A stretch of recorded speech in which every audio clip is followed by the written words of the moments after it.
Shalom, family.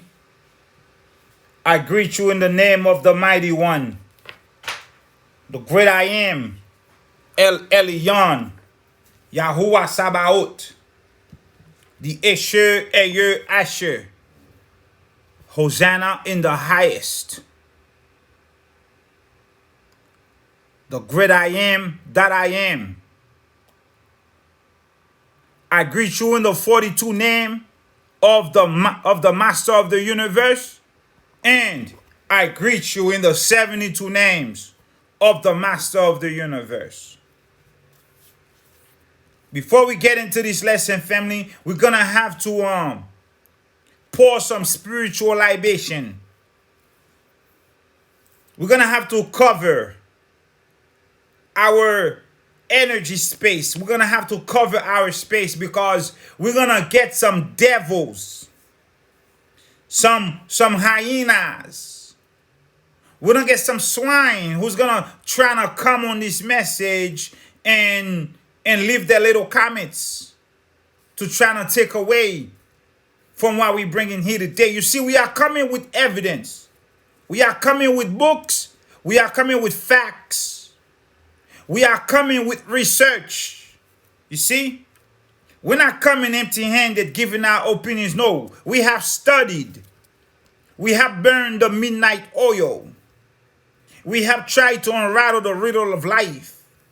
Mosai says, I love that one who is himself ever seeking, a lover of wisdom, a seeker of truth, the one who loves to unravel the riddle of life. That man, woman, and child, that one is mine. The one who loves to grow. The one who loves to grow. So we're going to pour out a spiritual libation to counter the demonic harmonics. Because this information is going to free you. This is information for liberation. This is liberation information. This is going to position you to worship the Father, to praise and honor, to go into his gates with thanksgiving and praise better. This is going to position you, and you're going to realize that you are not crazy, that whatever step you made, that you were led by the Holy Great One. Whatever book you picked up to read, you were led to read that book. Whatever step, whatever way you went, you were not going away from the Father. You were just getting deeper and closer. All you were doing, you were approaching uncharted territories, and sometimes it seemed daunting. When you're trying to go in and conquer new territories, you don't know what you're going to get. You may be afraid and fearful. It may seem unreachable. The goal may seem too lofty for you to attain, but you're going to push through. There is light at the end of the tunnel. So you're going to realize today, after this message that I bring, or this information, this wonderful information that I bring to you, that you were sane. You were in your right mind. All right? It wasn't you, it was them. So before we begin, we're going to go back to Haiti. We're going to go back to the ways of the ancients. We're going to go back to music that brought liberation. We're going to go back to the drums. We're going to go back to invoking. We are welcoming the spirits of all our ancient ancestors here today. We call upon all the chariots, all the great ones, all the pillars, all the mountains. From Yatsikar all the way down to modern day pillars and mountains. We stand here on the backs of our ancestors, great mountains. We stand here on their merit. So we're going back to Haiti. Some of you may not understand the lyrics. Don't worry about it. What you're going to get is a feeling of peace, is a feeling of togetherness, is a feeling of ikad, a feeling of oneness. Let the divine harmonics permeate through you. And as you listen to the beats, dance, bop your head, do whatever you gotta do. Because this is here to stay.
All right, family.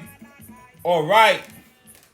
So, we have to pour out the spiritual libations, send up these divine harmonics in the ether to counter the negative energies, to counter the devils, you know? It is what it is. Okay. We're gonna go into this book. But let's hit up Hebrews 6. In the book of Hebrews chapter 6, it says this in the NIRV version. Let us move beyond the simple teachings about Christ. That's what we are doing. Once again, we are going to move beyond the simple teachings about Christ and about everything. Let us grow up as followers of the way. You see, that's what we got to do. That's what we have been doing. We are growing up. Okay? Apparently, some people can grow down. I don't know. But why make the distinction grow up if some people couldn't grow down? But we're going to grow up. Okay? We're going to elevate. We're going to ascend up the ladder of Jacob. We're going to grow up and move beyond the simple teachings, and we're going to go into uncharted territories. We're not going to start all over again with the basic teachings. Nah. We pray for revelation, and we ask the Most High to reveal to us the deep secrets, the dark sayings of the wise. Okay? That's what we're going to do. We're moving past the basic teachings. That's what we're doing today. Today we're going to go deep. We're going to go deep. We're going to go once and for all. We're going to put the nail in the coffin, and we're going to link the Tarot and the Torah. There is no Torah without the Tarot. I'm going to repeat it just in case you didn't hear me. There is no Torah without the Tarot. You got to understand the dichotomy. You have to understand why this book cost $1,200. About 2 months ago, I posted this on my community page. I said, I have not done tarot yet. See, the key word is yet. But in the word tarot is the word rota, which means will within a will. And also in the word tarot is the word Torah. Open your minds. Enoch had this. Okay? This is a book plagiarized by Aleister Crowley, Thoth, Tarot Card Exhibition Catalog, 1941 first edition, $1,200, or best offer was $1,500. $1,200 is 20% off. 2 months ago, I posted this. About the same time I purchased this book, it's been sitting on my shelf. I looked through it. You know, I never really paid it any mind. I have so many other things to read. But then, I was led to this chapter. The Golden Book of Thoth. The Golden Book of Thoth. Let's read the first page. And then we're going to go straight to the information.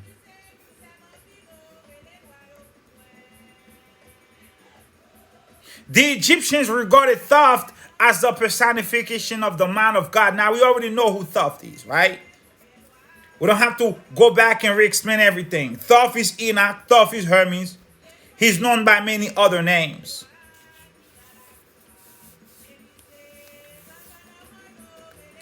He was known as the personification of the man of the Most High, sent to the earth to write for Ra and the goddess of justice, Ma'at.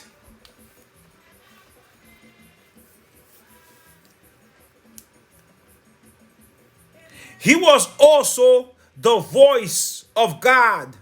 They called him the Lord of the voice, master of words, prophet or possessor, and inventor of those magic writings which nothing in heaven, nothing on earth, or in Hades can withstand. Now here you go.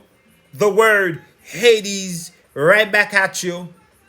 The non-Sephiroth, Da'at, on the tree of life, whom they do not want to acknowledge, which brings the overstanding, which is the offspring of Hokmah and Bina, Hades, Pluto, underworld, right back at you right here in this information, bringing forth more information. So now we connecting to the Hades frequency, right? To the Pluto frequency. They said, Thoth wrote a mysterious book of great secrecy. It seemed to be that Thoth was the only God able to put into human words the divine knowledge of this collective book of the gods. So the gods had a book of great secrecy, and Thoth was the one chosen to articulate this book. In the book of divinity, Osiris instructed Thoth to place in men's hands the key to unlock the mysteries of the firmament of heaven. This is why you have books like the Keys of Enoch, because Thoth, as a celestial scribe of righteousness, always had keys. Always had keys. Okay? Great mysteries that were keys. In this book, the book of divinity, there were keys that would unlock the mysteries of the firmament of heaven, the power, wisdom, and riches and glory of the earth.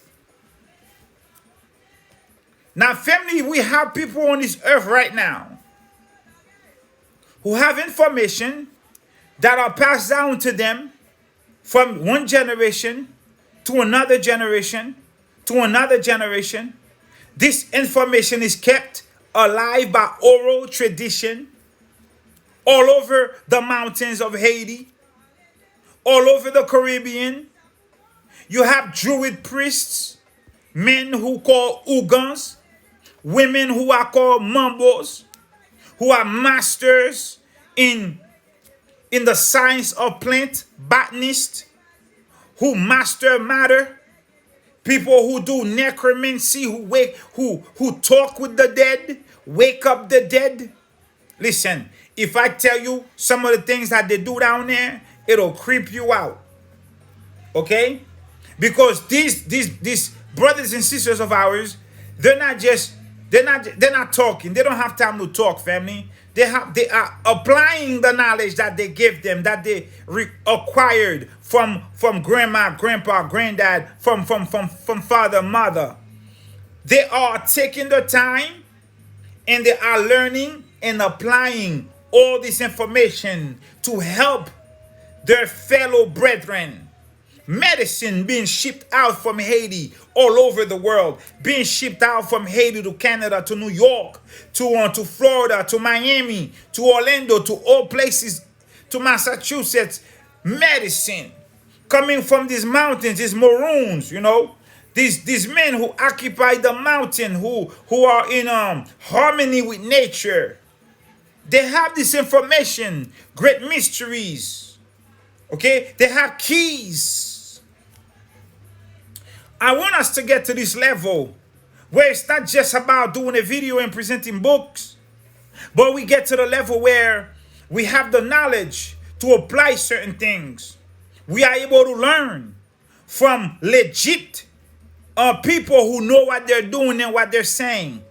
Okay? That the Most High will put somebody on your path to teach you something substantial that you can apply to your life and help liberate yourself, liberate your family, and also eventually liberate your people. We continue. This book of divinity had a couple of names. It was also called the Book of Thoth, the Book of Truth, and the Book of the Leaves of Gold. Now I have, and it contained 22 separate sheets of symbolic drawings. Now, you can you can take that 22 and run with it. But let's stay together. Let's walk this path together and get the overstanding together. This book, Thoth Enoch had, contained 22 separate sheets of symbolic drawings. Okay? Thoth personally recorded this extraordinary statement. He says, I am the keeper of the book of that which is.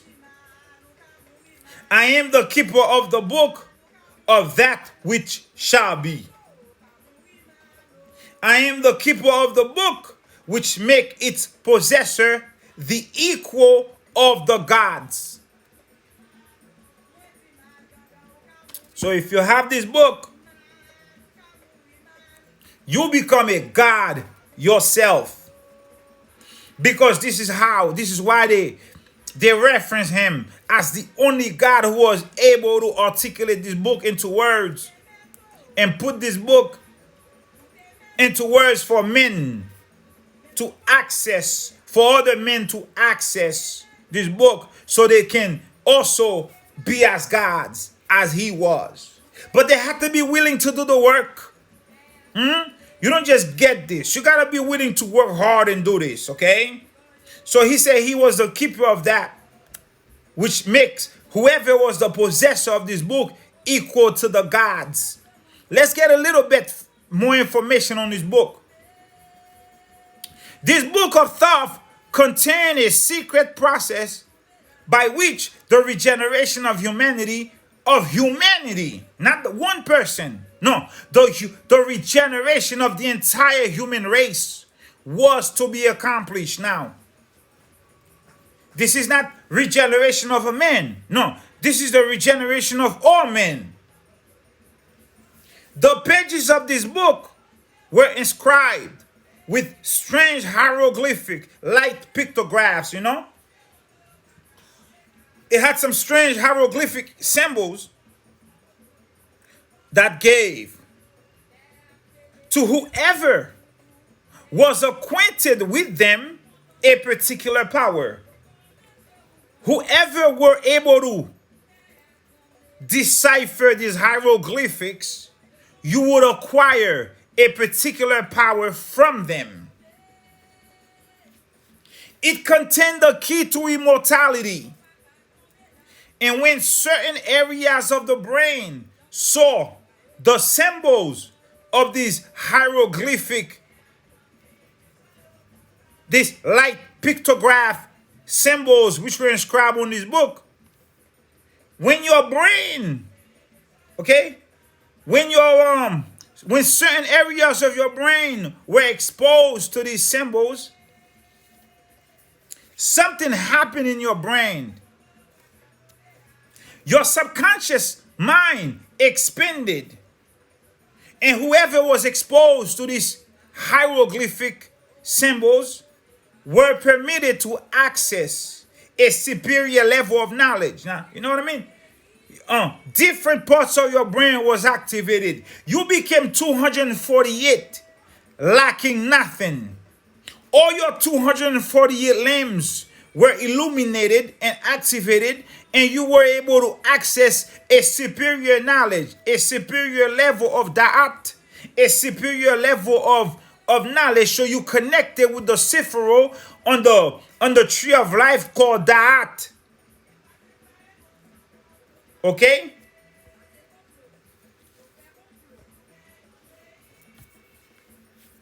So I have taken pages of this book for you to read on your own, so you can have the background. We're gonna go straight. All right, hold up. Before we get into it, let's quickly mention in these pages that the library or the Alexandrian library was burnt by or destroyed by a series of 3 fires. And there were a lot of records that were destroyed with it.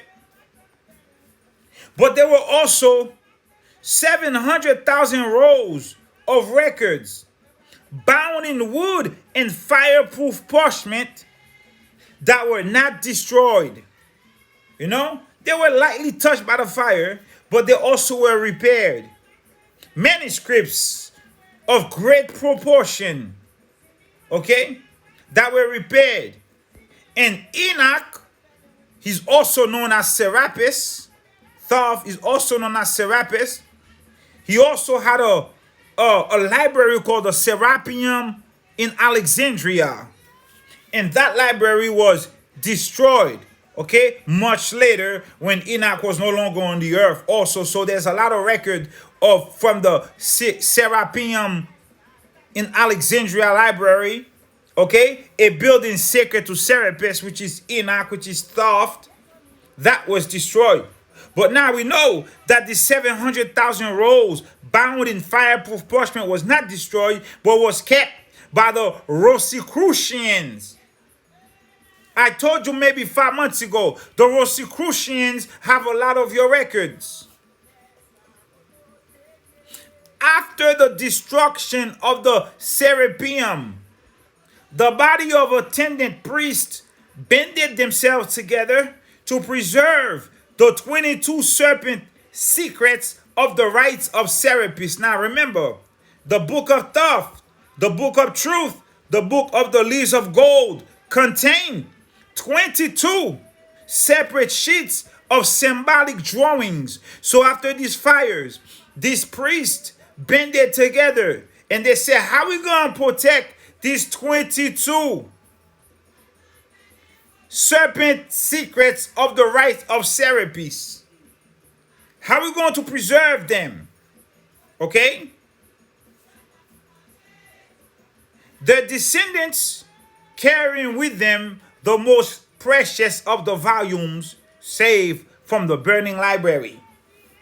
Their descendants became wanderers upon the face of the earth, remaining a people apart with an ancient language. See that? The Most High what? Set you apart, Kodeshem you. So the people, the children of those people who had this knowledge became wanderers upon the face of the earth, remaining a people apart with an ancient language and birthright of magic and mystery. This is your history. You are an ancient people with an ancient language, divine diasporas. You became wanderers upon the face of the earth. Your library is burned, but yet you preserve some of your records. You had an ancient language, and your birthright is a birthright of magic, a birthright of mystery, a birthright of power. Remember what the Kabbalah is. These people carried their books in a sealed sacred casket, and their faithful initiates eventually passed the valuable documents on to other lands, just like Bookman, who carried his book from Jamaica and crossed over to Haiti, Quisqueya, Bohio, and lended his knowledge with the other brothers on the other side called Macandal, and they formed together with the Maroons, and they taught the Maroons art of war. They taught the Maroons secret mysteries, magic, and we were able, with these books, with this information, to connect with the spirits of the land. Okay? The Most High, the Grand Maître, the Master of the universe, gave this knowledge, the power, and Papa Legba, the one who opens the road, whom the world called Moses, gave the green light to go and to destroy our oppressors and gain liberation for a nation since 1804, and still stand to this day. This is why they can't go and mess with Haitian and their mystery magic. No, they'll try other ways to suppress the nation, but they can never go back and try to fight. Hand-to-hand combat, they will lose. Those Atlanteans are native to the land and they are connected. You will lose every time you go against us. They carried their books. These wanderers carried their books in a sealed sacred casket, and their faithful initiates eventually passed the valuable documents on other lands. The Book of Thoth universally exists today and carries within it the synthesis of all human knowledge. The Book of Thoth carries within it the synthesis of all human knowledge, as revealed in the Heliopalian company of gods. It was said in that book that those who are peculiarly fitted, are you not a peculiar people? Are you not a selective spiritual breed? Then you are peculiarly fitted to serve the immortals. Are you not going to become an immortal mortal? Who are the immortals? The immortals are your resurrected righteous ancestors who have ascended a high level of spirituality or high level of spiritual consciousness. When they pass through the portal of death, they don't stay dead. There is no death. They ascended and receive a degree. They become immortals. And you, one way or another, serve them. The truth is stranger than fiction. And those of us who are peculiarly fitted to serve the immortals may discover this priceless document if we search sincerely and tirelessly for it. Those particularly fitted to serve the immortals. Chapter 10, 184. There is no Torah without the Torah without the Tarot. There is no Torah without the Tarot. You cannot get the Torah if you don't have the Tarot. A time arose in Egypt when control of the mysteries began to fall into the hands of selfish men. Okay? Nothing new under the sun. They do this in everything. In politics, they do this in the education system, they do this in your church. Selfish men begin to have control of the mysteries. And what do they do with it? They misuse it.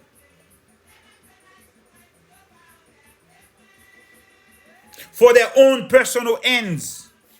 Sorcery replaced spirituality, and the presumed ministers of the gods became devils in human form. You know, just like your pastor. Your pastor is a devil in human form. Why? Because he's a greedy bastard. He's a greedy swine. He's a greedy pig. He wants to get access to the mysteries, and he wants to misuse the mysteries for selfish ends. These are malfactors. Malfecte. You are a malfecte, a malfactor.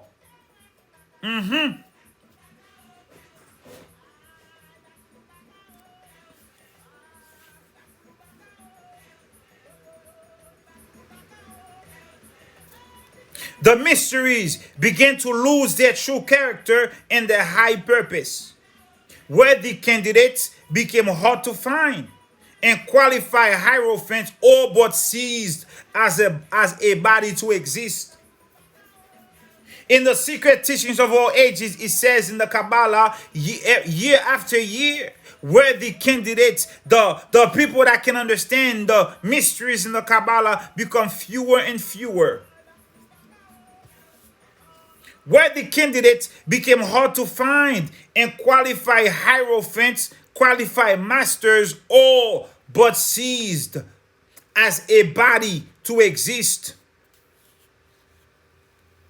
The Magi could no longer struggle against materialists.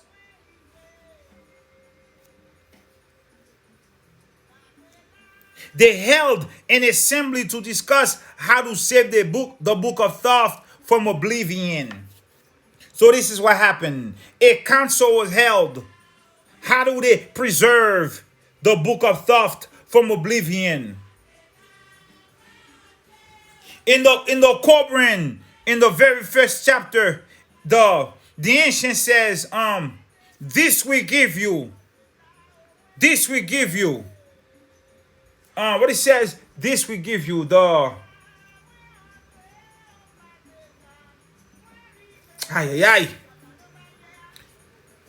They offered the books to us, the future generations, right? I forgot exactly what the words say. But they said, we're going to confine these books to the ground and to destiny. Oh, got it. He said, thank you, Father. This we give you the hidden books. This we give you the hidden books from the Koran. He said, we're going to confine these books to the ground and to destiny, hoping that these books will resurface, will come forth in a receptive generation at the proper time. We're going to hide these books in the ground. We're going to preserve these books in unbreakable boxes in fireproof parchment paper, where moth and worms cannot get to them, where the passing of years cannot damage the pages of these books. We're going to put them in the ground somewhere under a dome somewhere, I don't know, in a cave somewhere.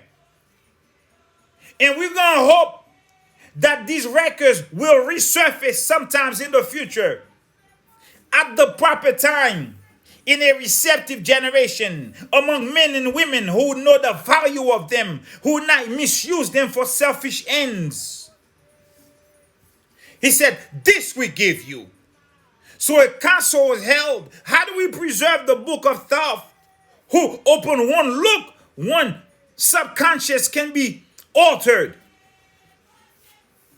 Your subconscious can be altered immediately, and mysteries of the firmament and all kinds of mysteries can be revealed to you. How do we preserve this book for the generations? Small plates were engraved with the mysterious figures which were in the Book of Thoth. Remember, there were 22 plates with mysterious figures on it. So small plates were engraved with the mysterious figures which were in the Book of Thoth. The small plates were the 22 miniature reproductions of the original symbols from the Book of Thoth, drawn as simple sketches surrounded by inconspicuous aspects of ancient Egyptian pharaonic life. They're trying to disguise the knowledge. The initiates reasoned that the transmission from generation to generation of small packs or pictures would endure. And only the most virtuous upon the earth would know the true meaning of what was contained in those small 22 plates. The result was this, that the major aspect of the Book of Thoth was secreted into the background of simple line drawings, and to the uninitiated, the hidden information which they contained were so subtle presented that it went over their heads. Did you hear that?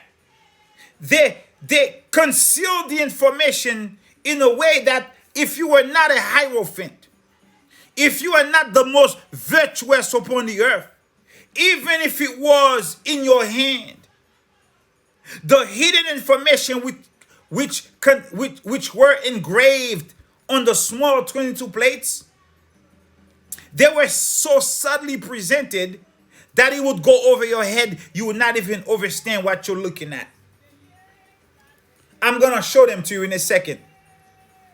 The new form of the Book of Thoth still carried everything the gods wished to reveal. Remember, Enoch was the only one among the gods able to articulate what the gods wanted to articulate through these 22 small plates.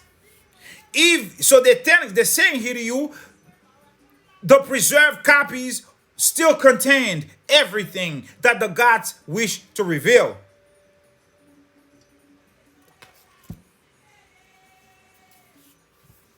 And in them also contain infinitely more than can be imagined. Those special pictures or symbols were imbued from the very beginning with a magical power in themselves, presented a complete picture of all possibilities of human life or in human life. The old adepts had preserved forever the symbolic drawings which outlined universal knowledge and deeper truths about life. Hidden under these glyphs and symbols were also found the essential character of our own being. And because of that profundity and because of that deep knowledge, deep understanding, ancient Egyptians, okay, go ahead with all our ancient Egyptians. We know the Egyptians, the earlier Egyptians were Atlanteans out of the motherland moon, and they went out of Atlantis all over the world, and they formed colonies, and they all became whatever else. These were Atlanteans, okay, from the motherland moon, the empire of the sun. All right, let's go. The Egyptian priests called this book the Book of Truth. You know, in the Koran we have the Book of the Golden Bowl or Silver Bowl. The Book of Truth is the book of the Third Testament. It is also called the Book of Truth, but we're not talking about that book. Or the Book of True Life. I don't know. The Book of True Life, I believe. Not the Book of Truth. The Egyptian priests called this book the Book of Truth. And today, it is called the Book of Tarot. The Book of Tarot. The Book of Tarot. And it has the secret in it. There is a secret in the Book of Tarot, which is the Book of Truth, which is the book of the gods, articulated by Enoch, sent to the earth as a baby, raised as a scribe of righteousness to articulate the words of the gods to mere men on the earth, so that the great mysteries of the gods can be revealed to mere men on the earth. Enoch, Thoth, Hermes, Seraphim, same character, was the mouth of the Most High himself. This Book of Truth still contains these hidden mysteries.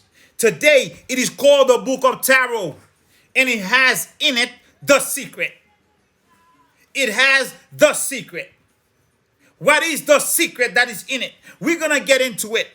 The book of Genesis recorded that the plural word for Torah was Torot, T-O-R-O-T, Remember, now pay attention to the H at the end of the word Torah. We already went into the drop on the word H and being in the front, being in the middle, and being in the end. Go back. The plural word for Torah was Toro or Torat, T-O-R-O-T. Therefore, the Torah represents a singular body of instruction or a singular body of guidance in a book. That's the Torah. That's a singular form. Well, the plural word for Torah is Toro. So therefore, Toro signifies the plural version containing 22 individual picture cards of instruction or of guidance. So Torah has one singular body of instruction. Torah has 22 body of instructions or guidance. It's so funny in Brooklyn and in Manhattan, they have Torah College. The word Torah became tarot in the English language. Okay? The word Torah became tarot in the English language just as Ishtar became Easter. Some analysts suggest that the word Torah was of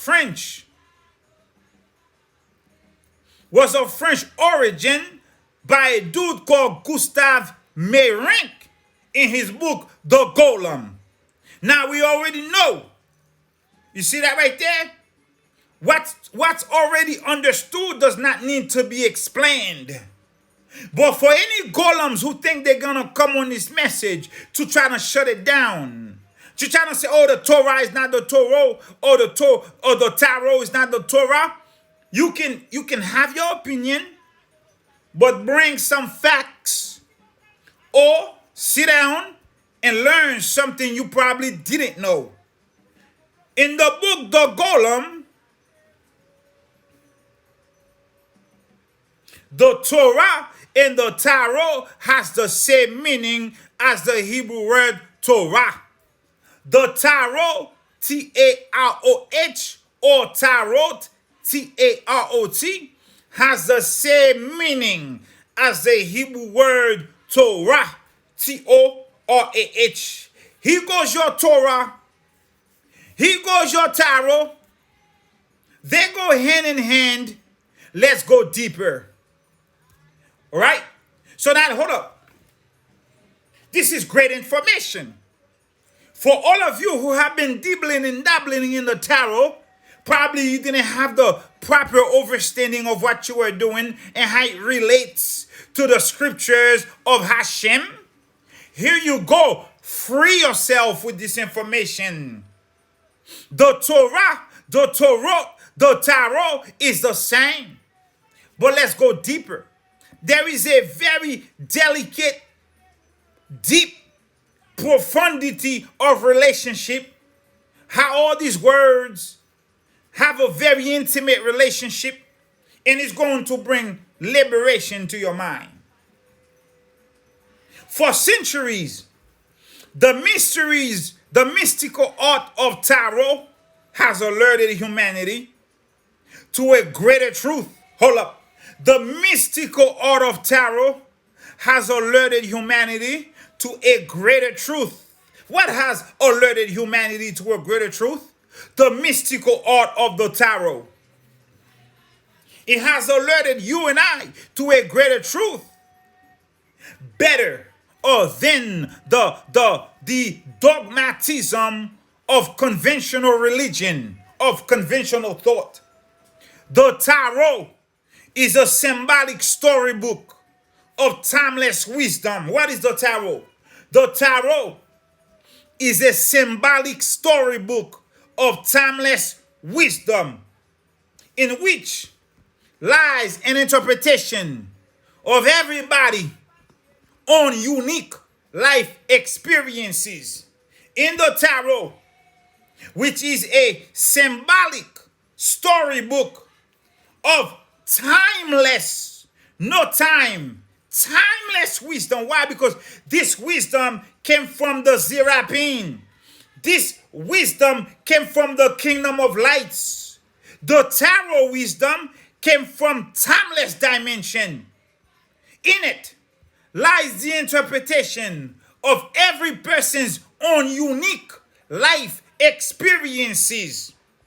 The complete deck of the tarot now consists of 78 individual cards. But remember, it started with 22. How come now it has 78? Let's find out. The complete card or deck of the tarot now consists of 78 individual cards divided into two groups. The first group of cards have 56 cards and they are called the minor trumps. The 22 cards, the 22 other cards are called the major arcana or the great trumps. The word arcana applied to tarot card means something hidden, something secret, something mysterious. Family, let's go deep. When you break the word arcana, you see the word arc and you see the word ana. Couple of months ago, I did a video and the video was titled,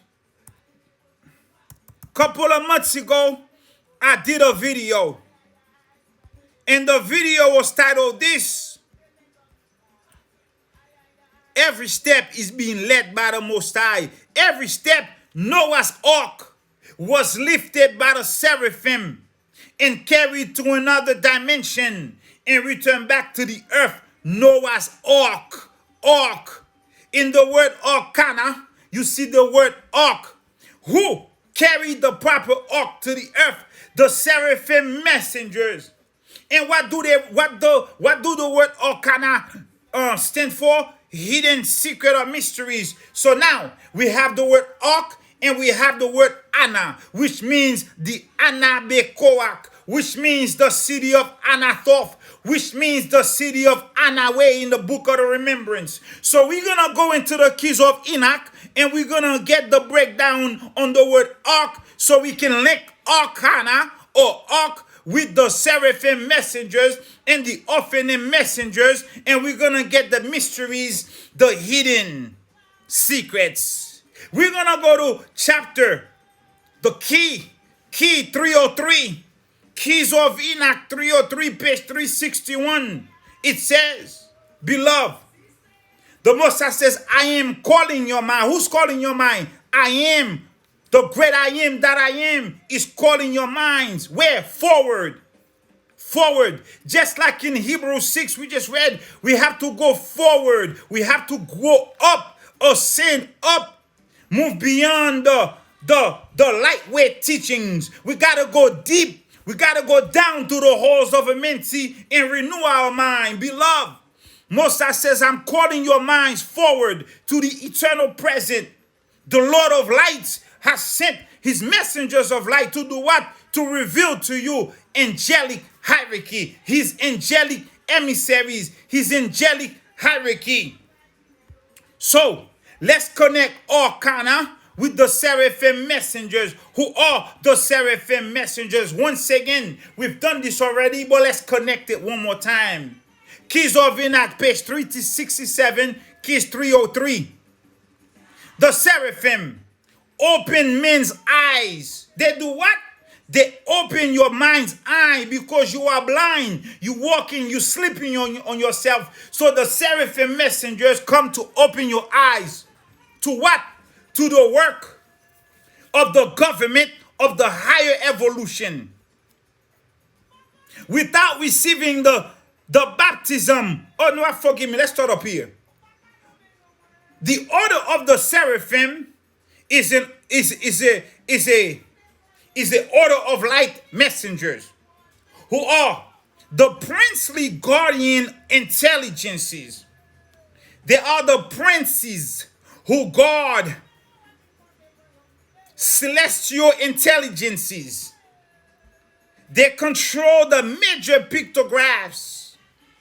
They monitor the lower heavens, Remember the 22 Arcana, the 22 tablets. We'll come back. Remember the 22 tablets contain in them hieroglyphs. They contain hieroglyphs. Pages were inscribed with strange hieroglyphic symbols. And open looking, your subconscious mind would expand and you were permitted to access a superior level of knowledge. So what was happening? The seraphims were opening your mind's eyes. The seraphim messengers, you connected. When you had this, when you were in the presence of this light pictographs, the seraphim messengers connected with your frequency. Okay? They are the princely guardian intelligences. They control the major pictographs, monitoring the lower heavens. Without receiving the baptism of seeing the light, the Shekinah light from the seraphim, you are not able to come out of this world. That's why it was the seraphim messengers who came down on the city of Enoch in the Mayanians, the great city of righteousness, and took them up out of the earth and ascended with them to another multiverse or universe. It was also the seraphim messengers who came up and opened Noah's ark and lifted the ark out of the earth and took the ark to another multiverse. It is also the seraphim messengers who opens men's eyes. They open your third eye to work with the government of the higher evolution. The seraphim, without receiving or seeing the Shekinah light from the seraphim, you and I, we are not able to come out of this world. Why? Because they send the proper ark to cover your body, to alter your body, so you can go through different firmaments, so you can pass through the lower firmaments and see all the rulers and all the lords and all the gods and all the great invisibles of his local universe. Without the protection of the Shekinah light coming from the seraphim messengers, you are stuck on the earth. This is why there is no such thing as NASA. This is why there is no such thing as, oh, I've been to the moon by a rocket. You are a liar. The seraphim messengers did not give you the light. The seraphim messengers also open your eyes because you're blind. They open men's eyes who are blind, who are sleepwalking. They open your eyes to work with the government of the higher evolution. They structure the government of light. The seraphim messengers structure the government of light, which is necessary for you. Why? Because it merges you with different planetary worlds under a one Echad wisdom, under a one unified wisdom. This wisdom is manifested from the ancient of days. How? Through the Father, through the Most High, revealed to the newborn creation as the recent of days. All of the orders of the hosts, the seraphim, have been chosen to do what? To manifest the government of light. What else? Because they know how to associate the right wisdom with the right planets in accordance with the Father's master's plan. This is what they do. They associate the right wisdom with the right planets. They're not going to give you wisdom of another realm, of another planet. That's not going to be of use for you here on the earth. They're going to give you the right wisdom for your planet according to the master plan of the Father. You understand? What else? The seraphim were commissioned to ensure the continuation of the work of Seth, Enoch, and Methuselah. In the other book, they are continuing the work of Seth, the work of Enoch, and the work of Methuselah.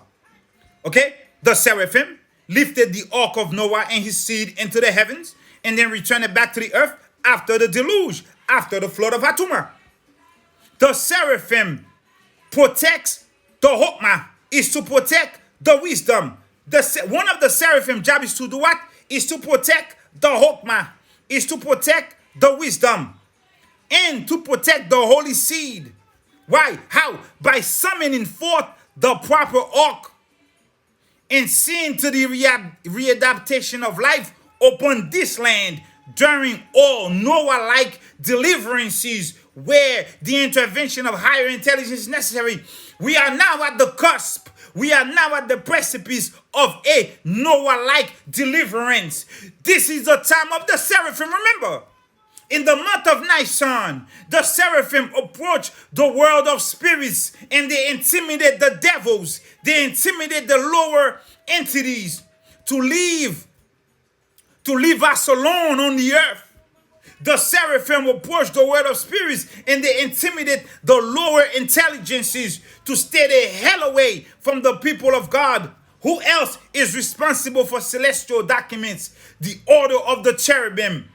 The order of the cherubim, emissaries of light, is the angelic order of higher intelligence, which functions as the keeper of the celestial documents. There you have it. The seraphim give you the proper light, opens your mind's eye. The cherubim are the keeper of celestial documents, Arcana. 22 major arcanas, 22 cards. And what do they do? The 22 cards. Wait a minute. Where am I? Hold up. Forgive me.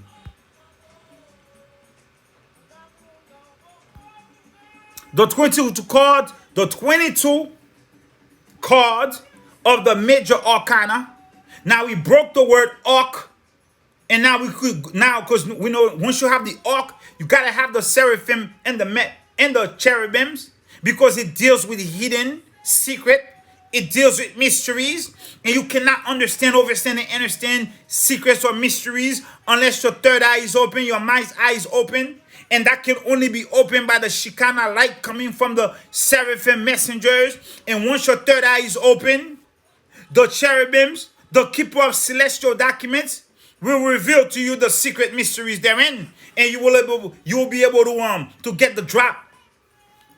Now we also have the word Ana. Ana Bekoak. Just remember that. We'll get into it after. All right? Today we are here to get to the bottom of the Torah and the Tarot.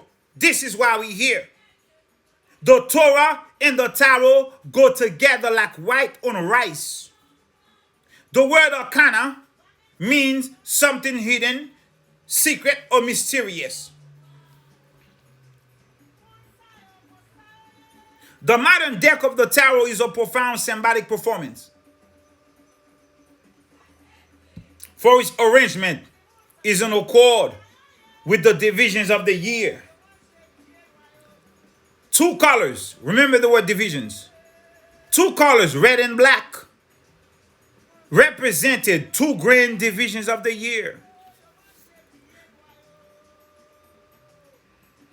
during which the sun was north of the equator, and that during which it was south of the equator.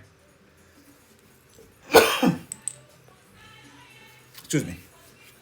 The 13 cards, here we are, back at the number 13. Remember, 1 more than 12 is 13. 13 represents the 13 petals of a rose. The stem represents the Most High. The petals of the rose represent you. You and the Most High are one. Here goes the mystery of the rose.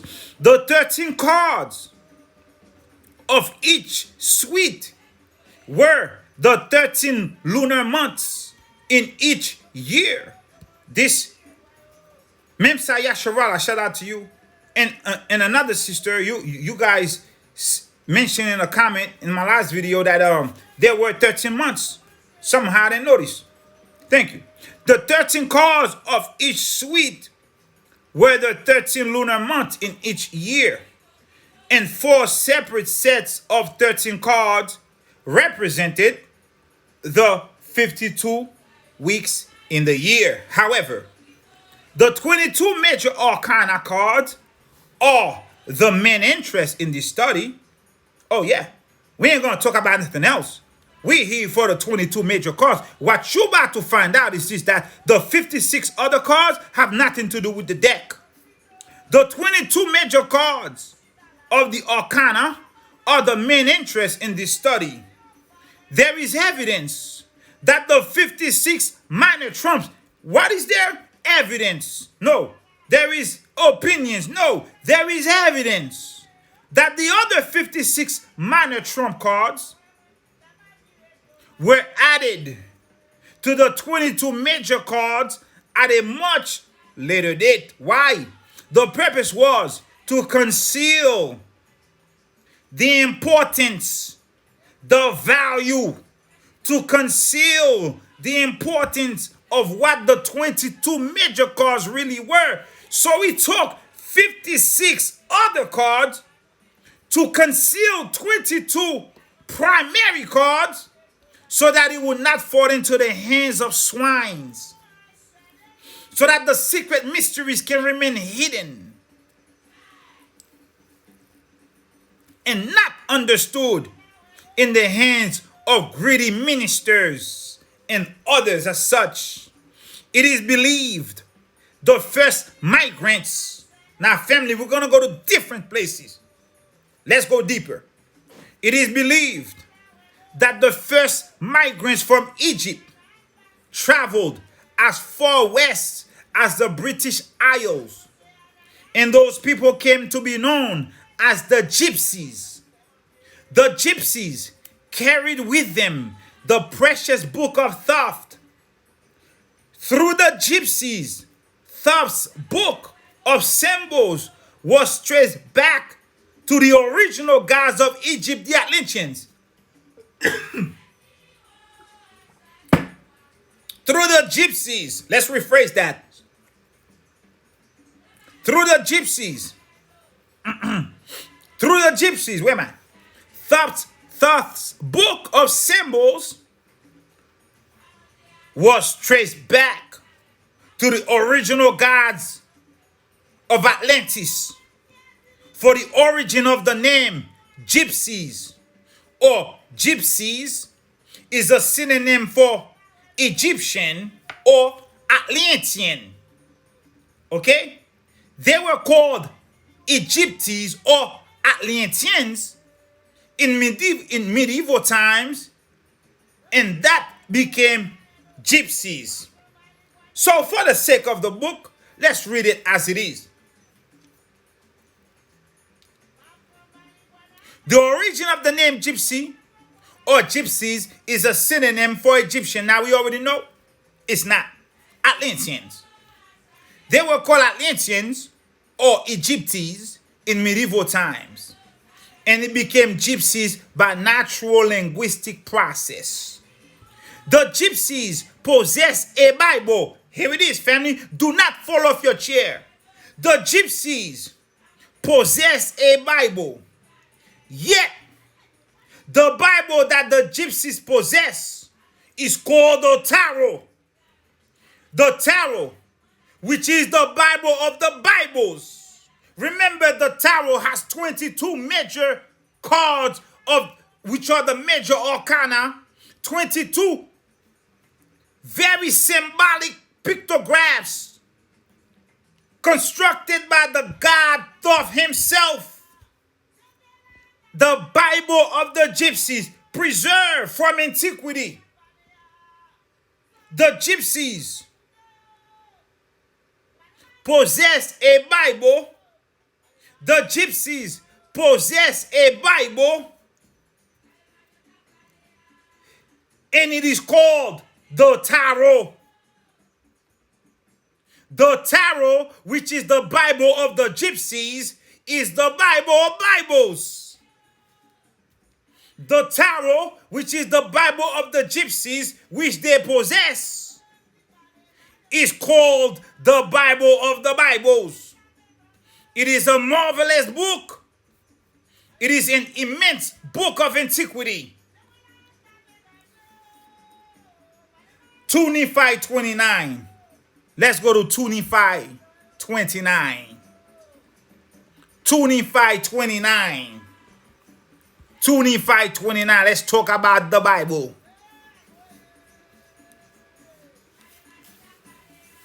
I believe it's off with number 6. Let's read it from the top. Number 1. But behold, there shall be many at that day, when I shall proceed to do a marvelous work among them. We are at that day, and a marvelous work is being done among us. Moses says, when I move to do this work, I will remember my covenants, which I have made unto the children of men, that I may set my hand a second time to recover my people, which are of the house of Israel, Yasharallah, so that I may also remember the promises which I gave unto Nephi, and also unto our fathers, that the Most High would remember us, their seed, and that the words of the Most High seed, or Nephi seed, should proceed forth. Hold up. And also that I may remember the promises which I have made unto thee, Nephi, and also unto thy father, that I will remember your seed, and that the words of your seed, okay, should proceed forth out of my mouth unto your seed, and my words shall hiss. My word shall hiss. Now, Big Judah did a video on the hiss. Go check it out. And I also believe Big Judah did a video on the Gypsies too. Go check it out. And my word shall hiss forth unto the ends of the earth, for a standard unto my people, which are of the house of Yasharal. And because my words shall hiss forth, many of the Gentiles shall say, a Bible. A Bible. We got ourselves a Bible, and no other Bible can be written. There cannot be any more Bible. Well, hold up. The Gypsies have a Bible. The Gypsies have a Bible, and it is called the Tarot, and it is the Bible of Bibles. So here you go right there. This statement has been refuted. And the Most High says, you fools. You fools, oh fools. Your Bible that you have came from the Jews, my ancient covenant people. The Bibles that you have came from the Jews, the Gypsies, the Atlanteans. Your Bible came from them, and they are mine ancient covenant people. And have you thanked the Jews for the Bible that you received from them?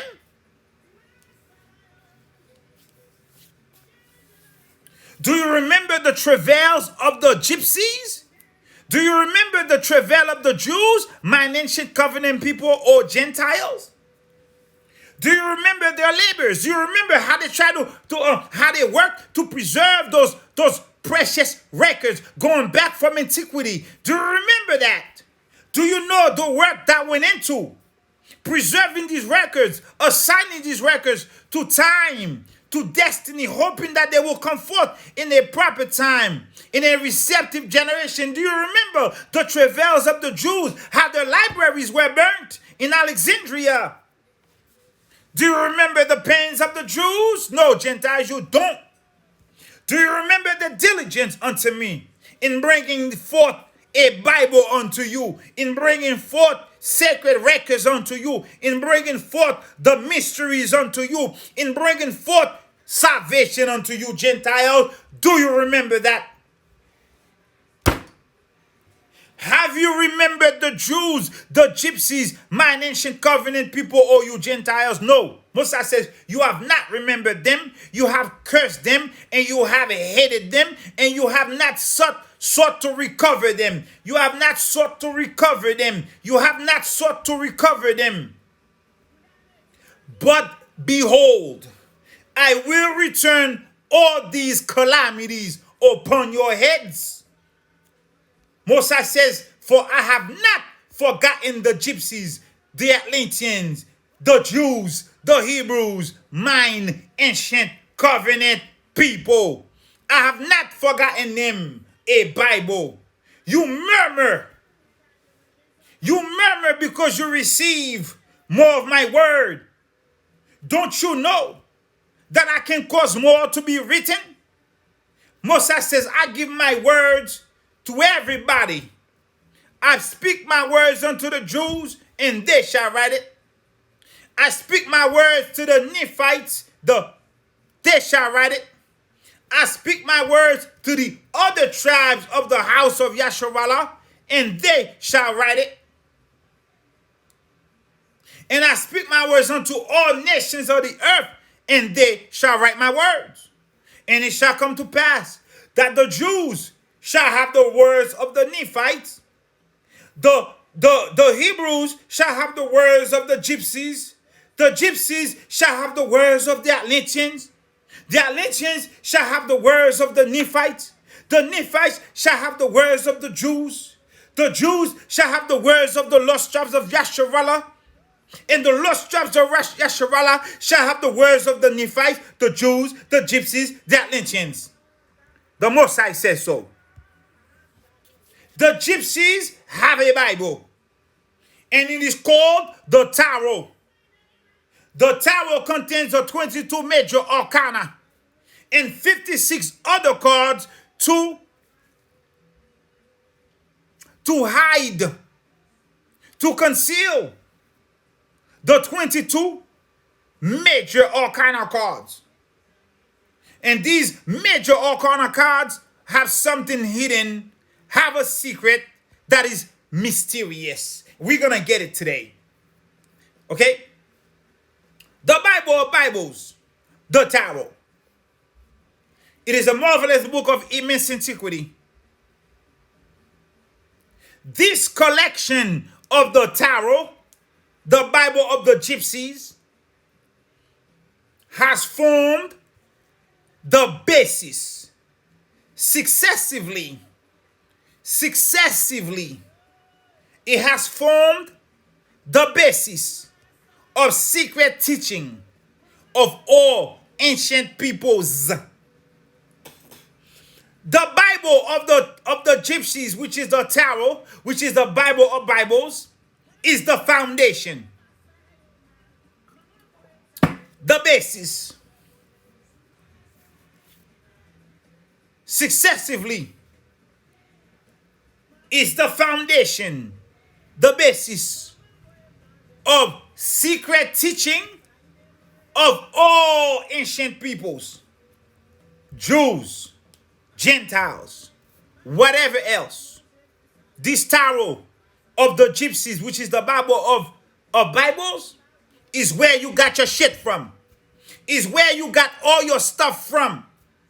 You got all your stuff from the Gypsies, the Atlanteans, mine ancient covenant people, says the Most High, whom you have not sought to recover, whom you have ignored, whom you have hated, whom is going to serve as a testimony against you. When the Most High sink your battleship, He's going to bring you into remembrance of all that you have done to oppress the Gypsies, the Atlanteans, the Gypsies, the Hebrews, the Jews, mine ancient covenant people. They're going to serve as a testimony against you. Yet, you got all your shit from them. All your writings. You got from the Tarot, the Bible of Bibles, the Bible of the Gypsies. In modern research, the Tarot cards are traced back to the 13th century. That's modern research. Enoch did not live in the 13th century. He lived way beyond that. Okay? That's when it reached Europe.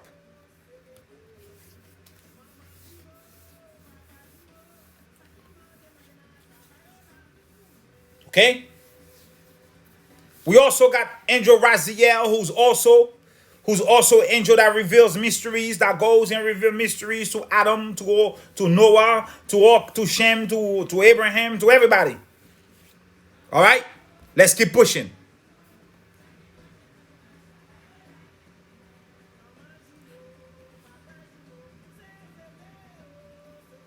The tarot reached Europe between the year 1300 and 1322, coincided with the persecution of the Knights Templar by Philip the Ugly of France and by Pope Clement V, and the ultimate burning of their Grand Master de Molay in 1314. The tarot cards entered England with the Gypsies, and they also, the Gypsies, carried with them the Book of Enoch. The Gypsies, in addition to the 22 major Arcana, major trumps of Enoch, carried with them an additional book called the Book of Enoch, which you have.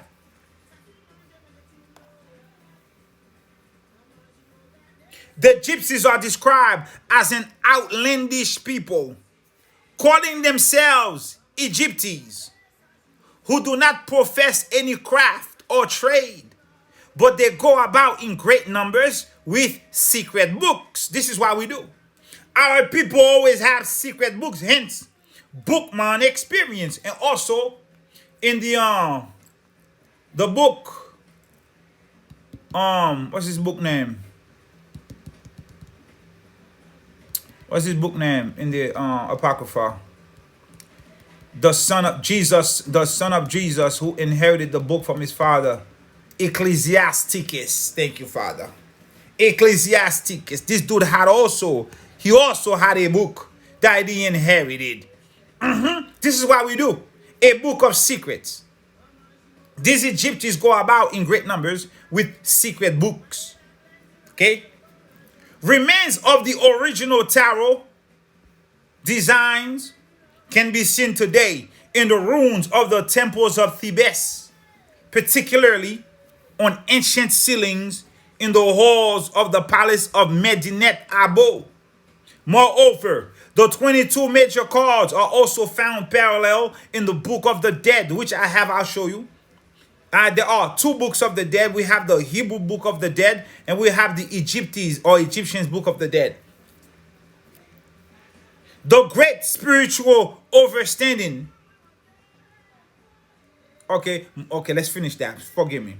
Etched into stone scripts as vignettes, pictographs, or word sketches thousands of years ago. The great spiritual understanding concealed, yet revealed. Etched into stone scripts as vignettes or word sketches thousands of years ago. Also, in those scripts are great spiritual understanding, which are concealed but yet revealed. Why? It's only revealed to the Hierophant, not to the neophyte. Yet concealed yet revealed in the tarot demanded admiration from the profound wisdom of the great sages who secretly, the great sages with their profound wisdom, secretly preserved the cards, the 22 cards for humanity. For they have in them some form to every race and nation on the earth. Socrates said this: those who established the mysteries were men of great genius. You know what time it is, Socrates. The oldest known collection of the tarot in the world is being used in this work, in this book. I will show it to you. They are dated to the 4th century and they are not unlike the set Ezra and his scribes had in their possession when they wrote the Torah, which means they are similar. Okay, Ezra plays an important role in the Torah, in the 22 pictographs, mysteries preserved. The Bible, Ezra plays an important role in that. See, when he was writing, the celestial documents, whatever he had in his possession were similar to the 22 pictographs, Bible, Torah. Okay? We read again. dated to the 4th century, and they are as the set Ezra and his scribes had in their possession when they wrote the Torah. So, when Ezra wrote the Torah, Ezra was drawing from the Tarot, which was the Bible or Bibles.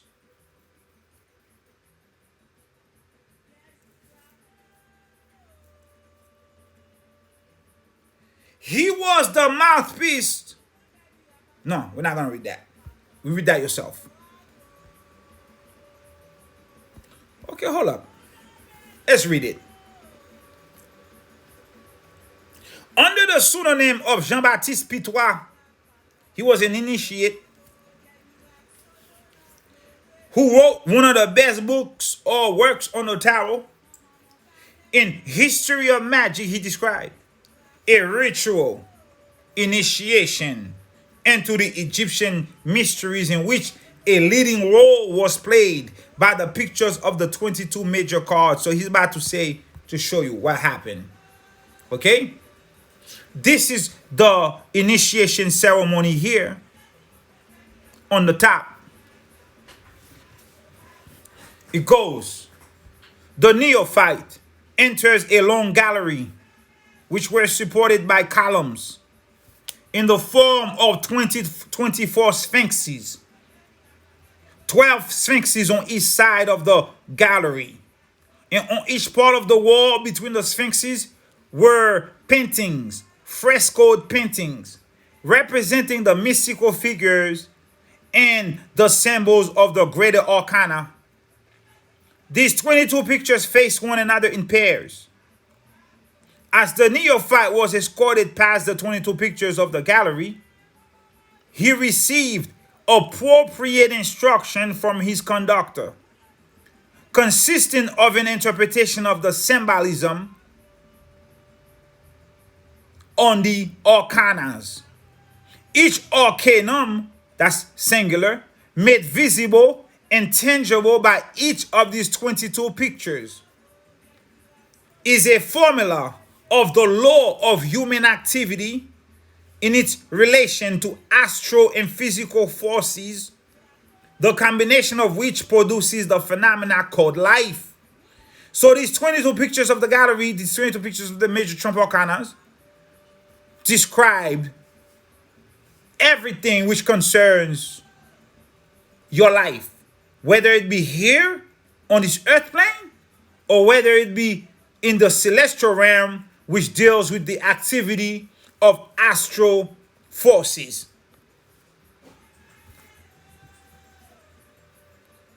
So read this page yourself, okay?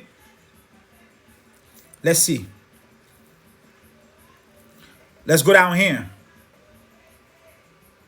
The tarot was a vital element in Rosicrucian symbolism. The expression Rhoda Mundi,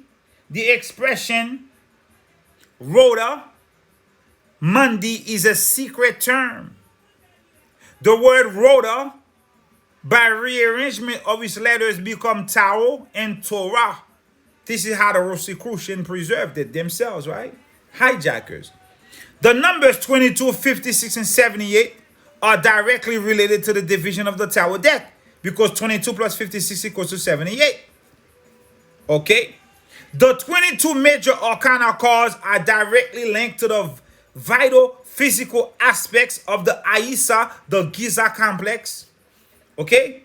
In an extraordinary manner to the first 5 books of the Bible. There are the 3 gates to the mysteries.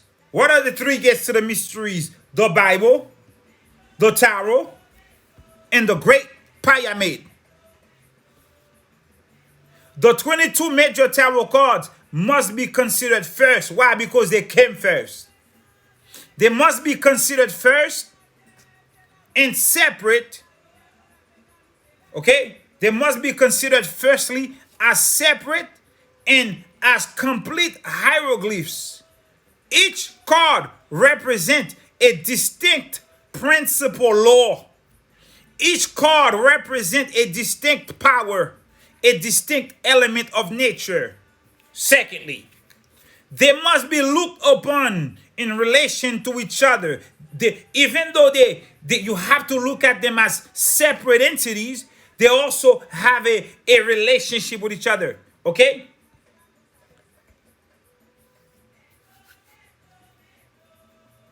They must be looked upon in relation to each other. That is, they must be viewed as the effect each one has upon the other. Both the Book of Thoth, the Tarot, and the Book of the Dead had a profound impact on the Torah.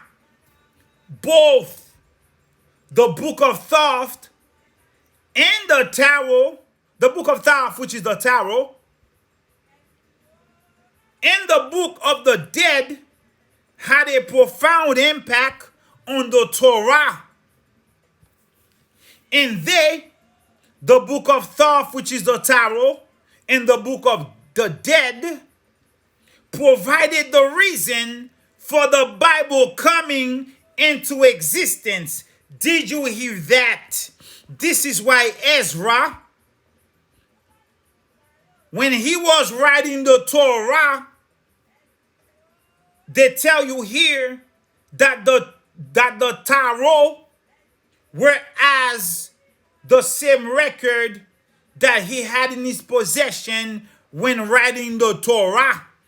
Meaning, he was drawing his information from the Tarot, from the Book of Thoth, from the Book of Truth, from the Bible of Bibles, from the Tarot. The Tarot, which is the Book of Thoth, and the Book of the Dead, provided the reason for the Bible coming into existence. What provided the reason for the Bible coming into existence, and what provided the basis, the foundation? The Tarot, the Book of Thoth, which is the Tarot, which is the 22 major Arcana. They provided the reason for the Bible coming into existence. The 22 picture cards of the major tarot possess an imagery of a unique psychological power that is strangely evocative of unexpected intuitions, of unexpected glimpses of a world beyond your senses. Why?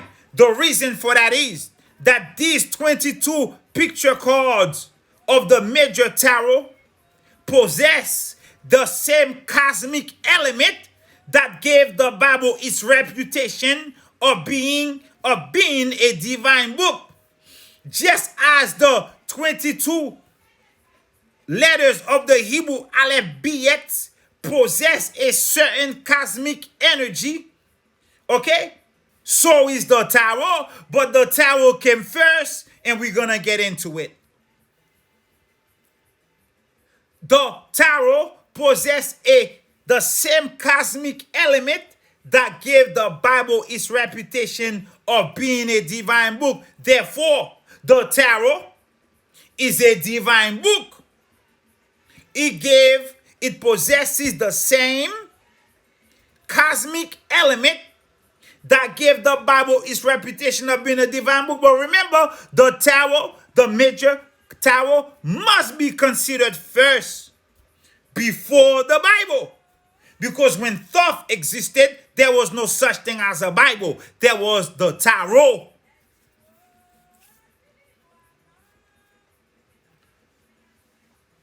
The major Arcana cards were purposely designed to outline the path of life of a human being from beginning to end. And altogether, that's their purpose. These cards reveal a complete picture of all possibilities of human life. If you read tarot cards, you know this to be true. They also contain a summary of initiation, and that form the heart of every major secret society. The summary of initiation form the heart of every major secret society or mystery school in the world. Remember also, they form the basis. They form the basis of all religions. Hold up, where is it?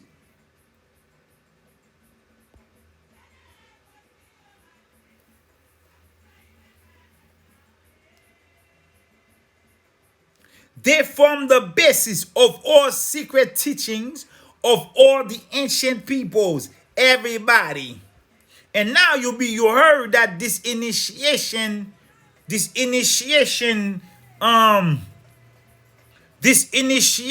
ritual that is also on the tarot, okay? This summary of initiation form the heart of every major secret society or every major mystery school in the world. They don't have anything without the tarot. They don't have anything without the tarot. The tarot is the heart. What comes from the heart? It pumps blood. It pumps life to the rest of the body. The extraordinary tarot, the extraordinary wisdom contained in tarot symbolism is twofold and universal and belongs to no one race, creed, or culture. Okay, all right, whatever. But constitute a textbook for every serious aspiring searching for truth or looking to solve the riddle of existence, which is a lie, because the Most High says, I don't give my words to anybody else but Jacob. Okay? Because the tarot didn't come from everybody. It came from the Gypsies, the Egyptians, Atlanteans, Gypsies, who go back to the motherland moon. So this statement is a lie, is there to mislead you. Okay? This is the everybody statement. No, we don't do everybody statement. Remember, the Gentiles have to come to us. The 12 petals. The Gentiles have to come to us to get taught. Remember, you are not like the Gentiles. You are not like any other race. This is why you have to comport yourself by the fruits of the Spirit. Compassion, love, tenderness, kindness, meekness, temperance, long-suffering. This is why you have to live your life as such, because you are not like the other nations. You are not like the Gentiles. You are compared as the heart is to the body, is Yasharala to the world. The world are the other organs in the body who don't feel pain. Yasharala have pain. Yasharala have love. Yasharala have compassion. Yasharala is tender. Yasharala is a rose that grew from concrete. Yasharala is being held up by the one stem, which is the Most High power, the El Elyon Adonai Sebaot, the Hosanna in the highest, Yahuwah Eloana, Yahuwah Eloaka, Yahuwah Eloanu, Yahuwah Sabaoth, the Gramet, the Papa Bonje, the Shangdi, the Master of the universe. The Ikad is the one stem that holds the Gypsies, the Atlanteans, the Jews, my ancient covenant people, the Hebrews.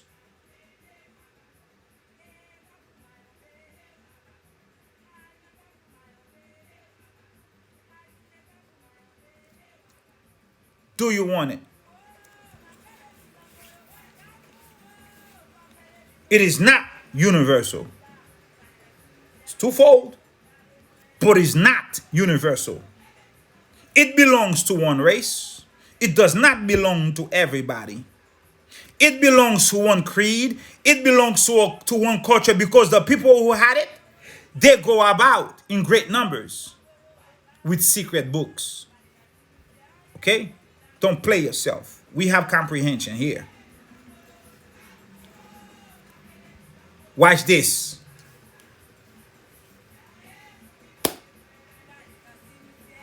It belongs to serious aspiring, searching for truth, or looking to unravel the riddle of life. In many respects, It is the key to unlock the mythical doctrines and the philosophies of the old world. It is the key to unlock. That means something is locked. Then we need to unlock mythical doctrines. The tarot is a key that can unlock ancient doctrines, ancient philosophies of the old world. Doctrines and philosophies that were attributed to Solomon.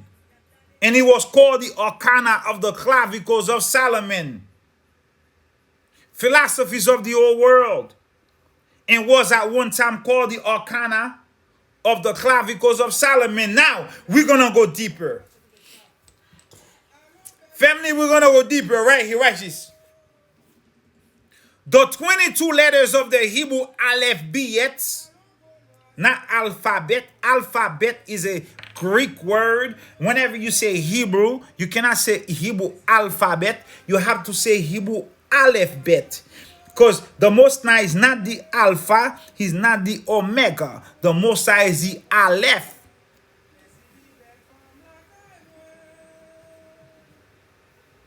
And he is the Tav.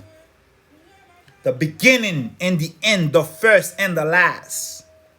The 22 letters of the Hebrew alphabet were formulated from the same source as the Book of Thoth, the Tarot.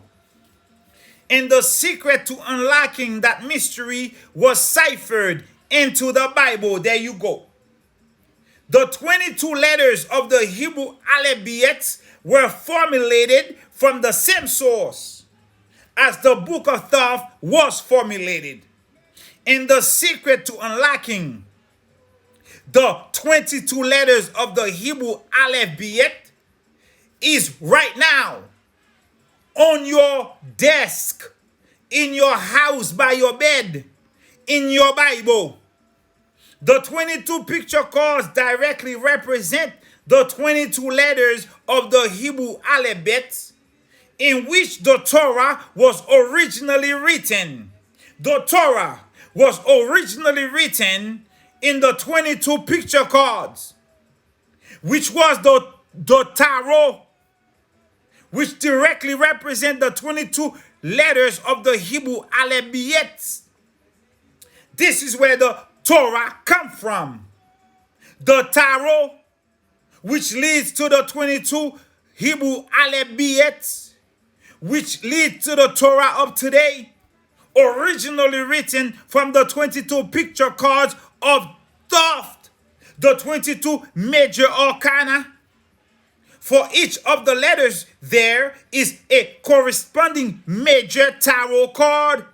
Each of the letters of the 22 major arcana is, or if each of the letter of the 22 Hebrew alphabet is a direct corresponding to a major tarot card.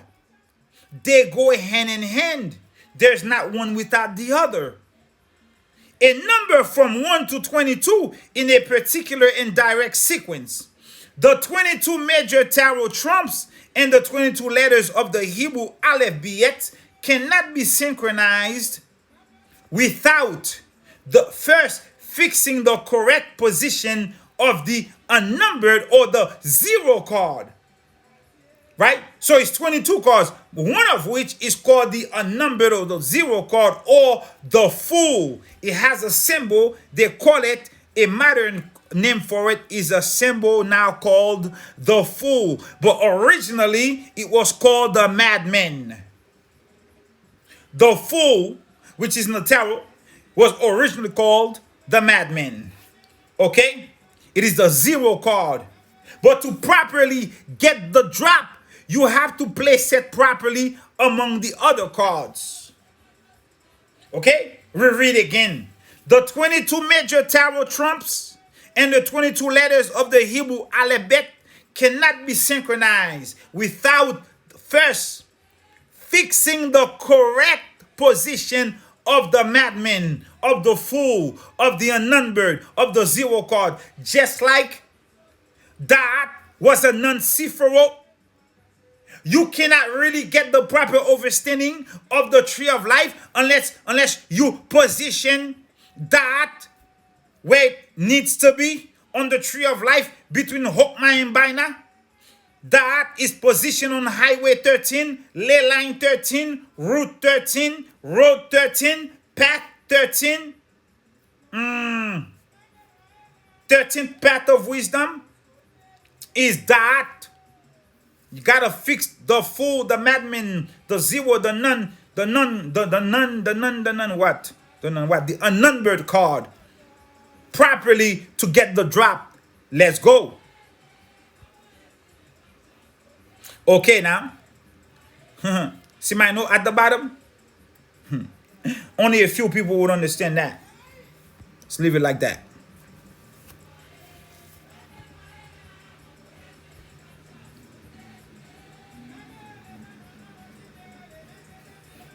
You know what? Let's go back. Let me say it. The fool, originally called a madman, is the zero or the unnumbered card. So when you take away the fool from the 22 cards, you have 21 cards.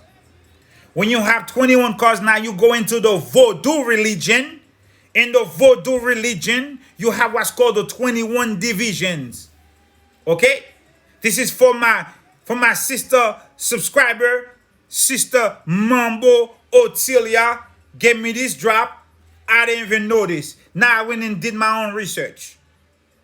There are 21 divisions in the Vodou religion, which is a pure religion. This is the religion of the ancient. This is the high priests. This is the religion they talk about in the Bible. They talk about the high priest, ordinances, and all that. This is the Vodou. The Vodou is the religion of the ancients. Adam was the number one Ugan. Eve was the number one Mambo Naba. Okay? A priestess, a master priestess. Okay?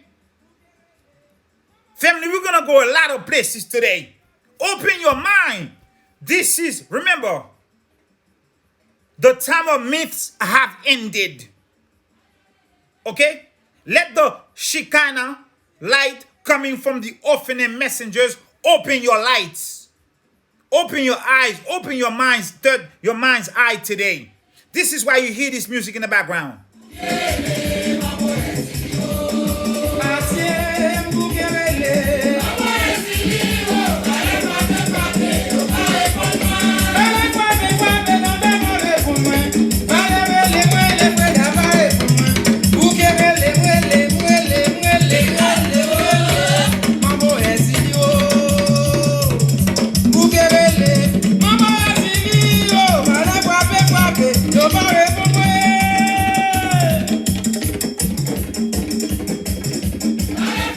This is the type of music that brings fear into the hearts of Gentile nations. This is the type of music that raises up spirits. This is the type of music that knock on heaven's doors and force and tell the spirits it's time to come down and do some damage. This is the type of music that connect to the celestial realms, to all the divisions. This is the type of music that bring forth liberation to nations. Yeah. Okay? There's a word in voodoo called Petro. To Petro or Rada. Petro is another word for Jethro. Petro is another word for Jethro. Jethro was a massive Ugan. His daughter Zipporah was a massive Mambo who taught Moses how to become a Ugan himself, how to become a master priest, how to become a high priest. Moses says, remember, he's the first voodoo man in the Bible. Let's go there. Hold up, wait a minute. Let me not go on a rant without my evidence. Let's go and pull up the evidence. Let's get the evidence. Hold up. I'm going too far down. Give me a second. Let's get the evidence. My 8th, 9th, Book of Moses. Where you at? Where you at? Show yourself. Too many books. Too many books. Open your mind, family. Open your mind today. No more closed-minded. Right? Connect back to your roots. As in everything, as in everything, proceed with caution. As in everything, educate yourself. As in everything, you have swine that gets into something and that mess it up for everybody else. But that doesn't mean they can mess up the pureness of it. The purity of it is still preserved. Let's go to this book. When I brought you this video a couple months ago, what did he say? Let's see. Boom, boom. This page right here. What's the page?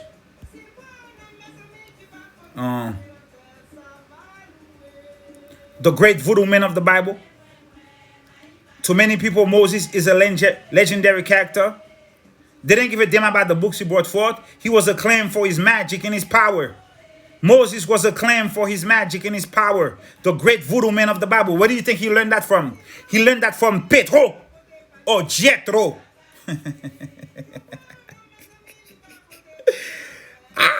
We're going to talk about his obeistic. Or we're going to get into it, family. Grab some tea, grab some coffee, enjoy yourself. This is going to be a long one. This is going to be a long one. I have so much to tell you. I miss you. This is going to be a long one. Let's go back to the secret in the Bible. It's getting deep. It's getting deep. Let's go deep. Let's go deep. Let's go deeper.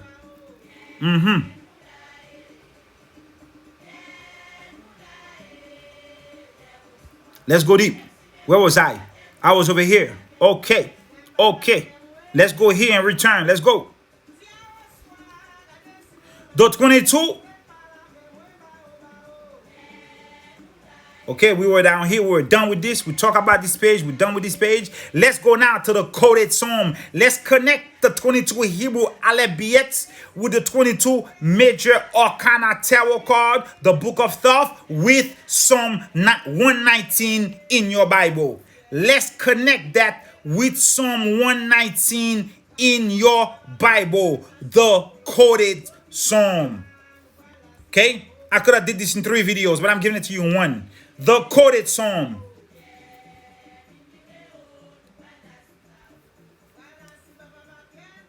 Let's go to the coded psalm. Let's keep pushing to this page.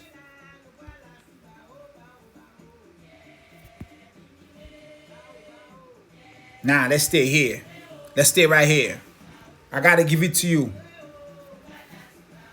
The numerical sequence of the major arcana cards is constantly in dispute, and diverse opinions exist, all based on various personal lines of thought.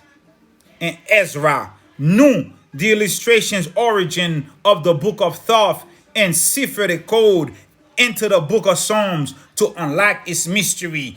Ezra knew the illustrious origin of the Book of Thoth, the Tarot, the Bible of Bibles. And Ezra went and ciphered a code from the Book of Thoth into the Book of Psalms to unlock its mystery. A detailed description of every tarot card and its correct sequence was purposely recorded in the Book of Psalms. A collection of 150 songs sung to the accompaniment of string instruments. The popular church belief that David was the author of the whole Psalter, was the author of the other Psalms, is no longer accepted. The Psalms came from a variety of authors. It seems clear that mostly, if not all, post-exilic, that is around the time of Ezra and Nehemiah. Okay, I don't know what that means. Let's keep moving. Oh, forgive me. It seems clear that they were mostly, if not all, post-exilic or after the time that we came out of exile in the time of Ezra and Nehemiah. Okay, got it. Okay? Ezra himself said that he wrote some psalms, and it is probable that Ezra personally compiled the quoted psalm to specifically leave clues for future generations to unlock the ancient mysteries. Purposely leave clues. He quoted them in the psalms. We're going to get into it. Now we have Ezra also in the Keys of Enoch. Okay? I like to prove things. I like to show things to you so you know that we out here, we do study, we do burn the midnight oil, and we seek the truth. We go now to the Keys of Enoch again, back to page 303. We go down here, page 365, key 303. In our present cycle, the retransmission of the law was given through Ezra. The retransmission. So if it's being retransmitted, that means it was already transmitted. It was already transmitted how? Through the Tarot, the Book of Thoth. Okay? So in this present cycle that we live in, we received the transmission of the law through Ezra and the men of faith, the men of the great assembly, who were the watchmen of the transmission codes of the Torah. Now, you already know let me get it. Hold up.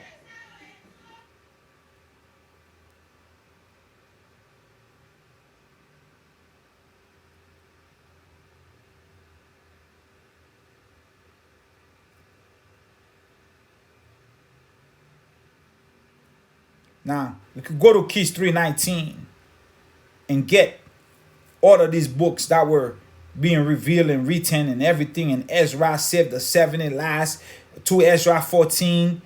Okay? To Ezra 14, verse 44 and through 48.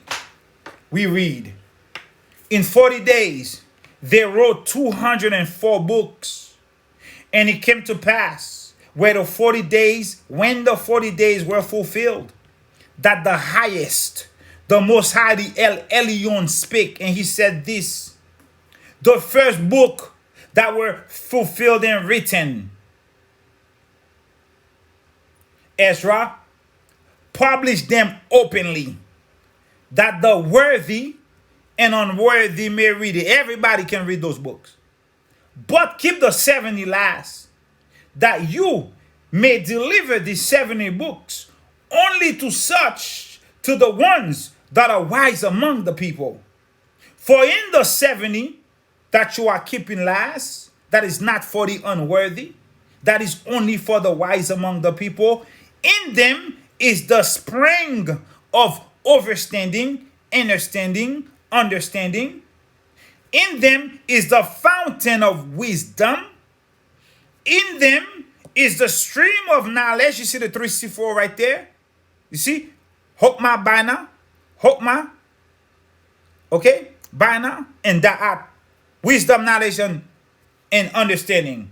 Okay? This is the 3 Sifrot on the tree of life. In those 70 is a spring of understanding, a fountain of wisdom, a stream of knowledge, all water, all infused with the Shekinah, all infused with the Holy Spirit.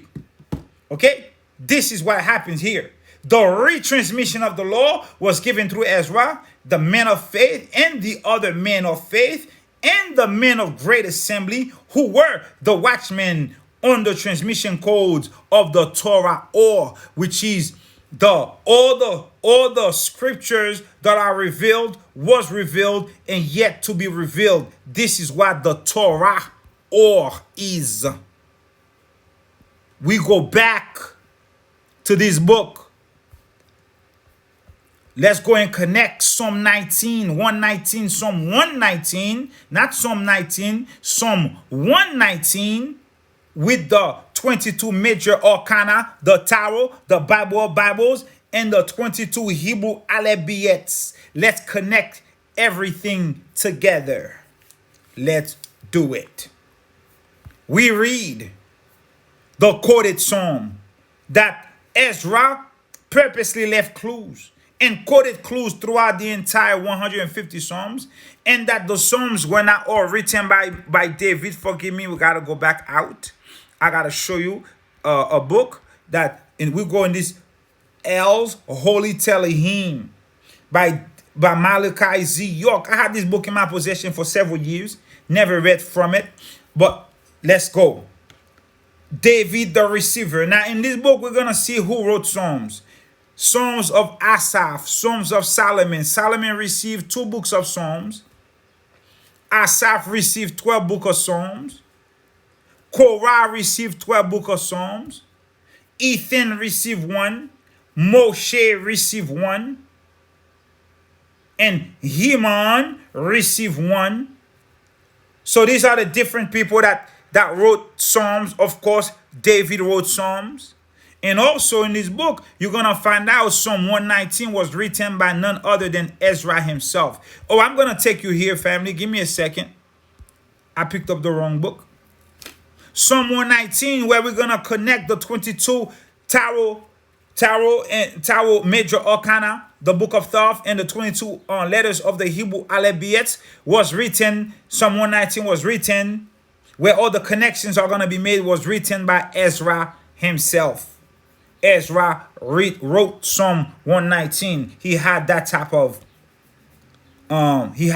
information. He was a very high elevated individual. Okay? So we reread this again. The 22 letters of the Hebrew alphabets were formulated from the same source as the Book of Thoth. Okay, and the secret to unlocking that mystery was ciphered into the Bible. The 22 picture cards directly represent the 22 letters of the Hebrew alphabet, in which the Torah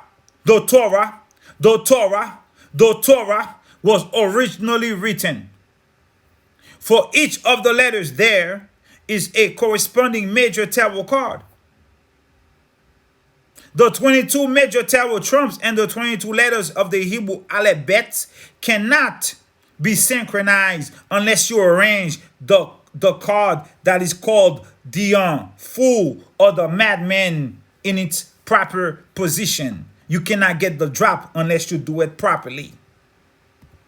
The 0 card. Now we hear in the quoted psalm, we find out that Ezra purposely dropped codes so we can unlock the mystery. And the codes are everywhere, but more specifically in Psalm 119.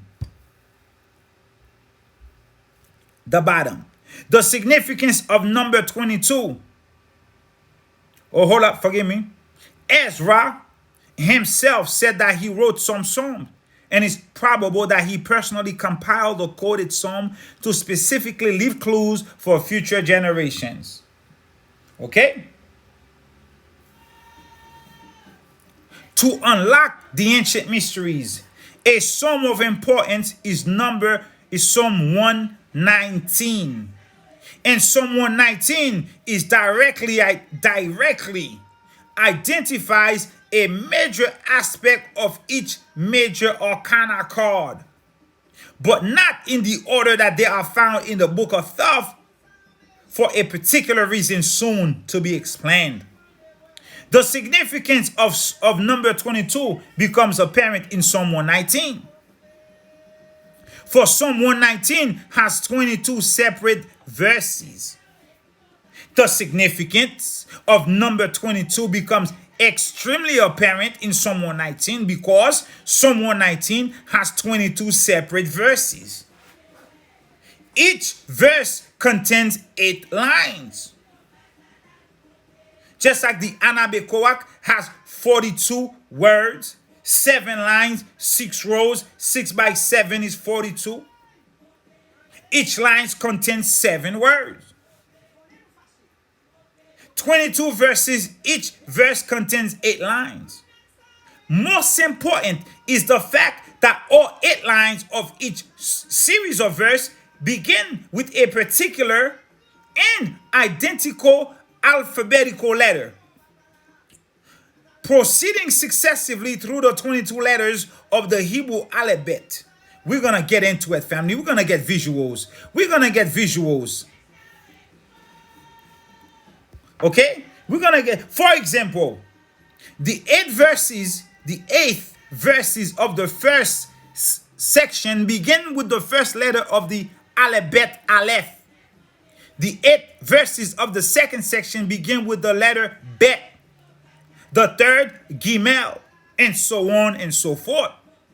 The 22 stanzas are in specific and particular alphabetical order and make up the correct 22 letter sequence of the Hebrew alphabet.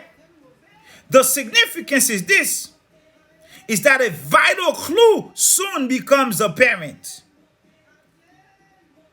Psalm 119 is a prime example of how Ezra left a series of biblical clues, a great many clues, which were never discovered by Orthodox churchmen because they were swines. They were swines. They did not have the mystical key to their recovery and their interpretation. They did not have the Seraphim light, the Seraphim Shekinah light. They were not chosen. They are not the chosen. They are not the few hidden among the many. Similarly, inklings of secret information were discovered in other areas of the book of Psalms.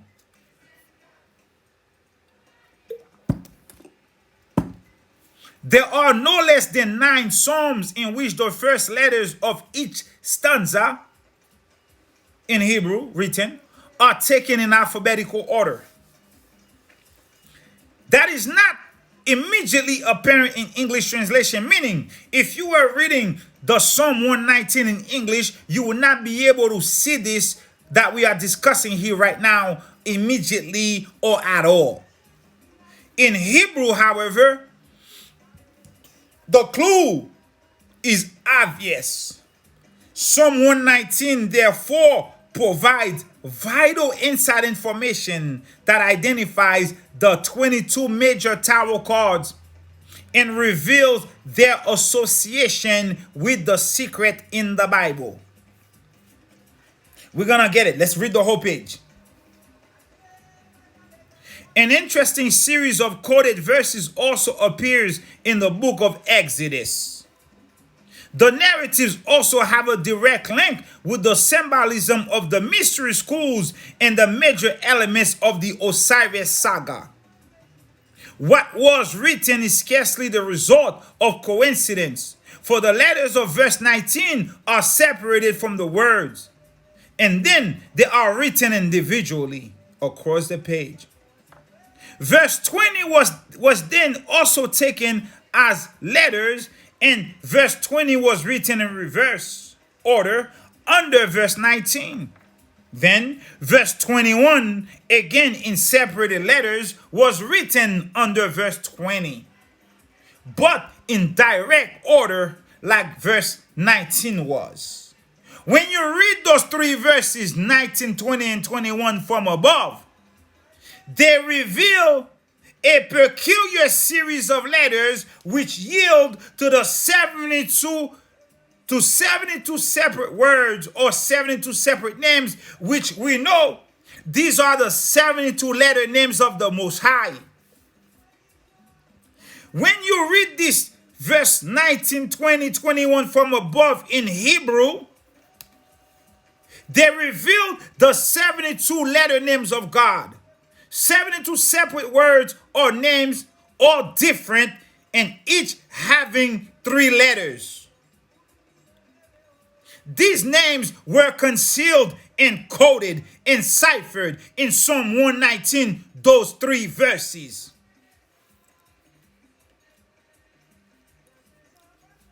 There are 72 divisions of the Hebrew astronomical system, and these 72 divisions,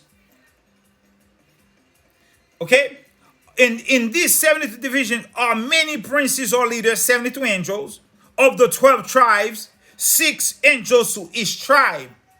This is the division of the angels. 12 tribes, 6 angels assigned to each tribe.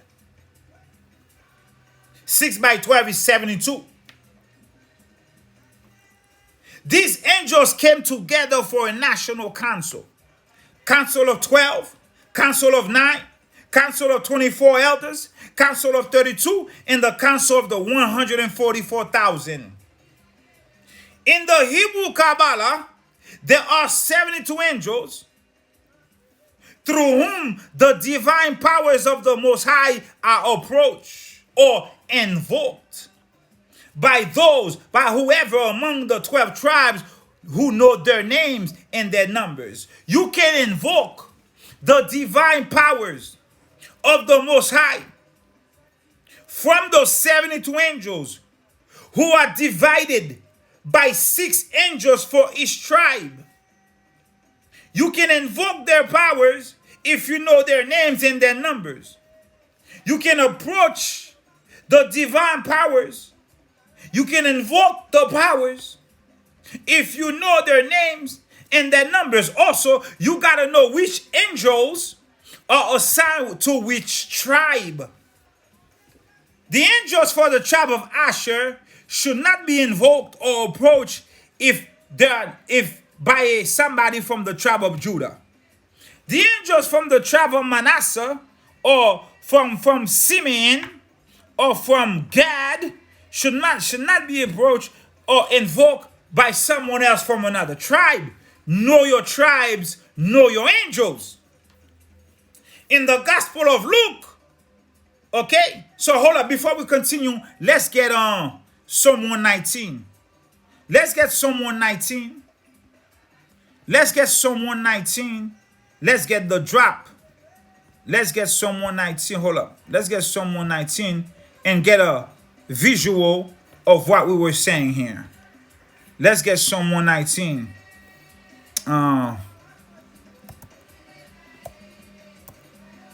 Psalm book. Let's go to my sister Lorraine Greenlee. Shout out to Lorraine Greenlee. Lorraine. I'm jacking up your name. Sis, it's so good. You forgive me. Lorraine Greenlee sent me this book January 13. See, there goes back to 13 one more time. We on that 13 frequency. Shout out to you, sis. This Secrets of the Psalms is a massive, beautiful, amazing book. Okay, let's stay right there. Hold up. Wait a minute. We'll come back. Let's get something else. Let's get Psalm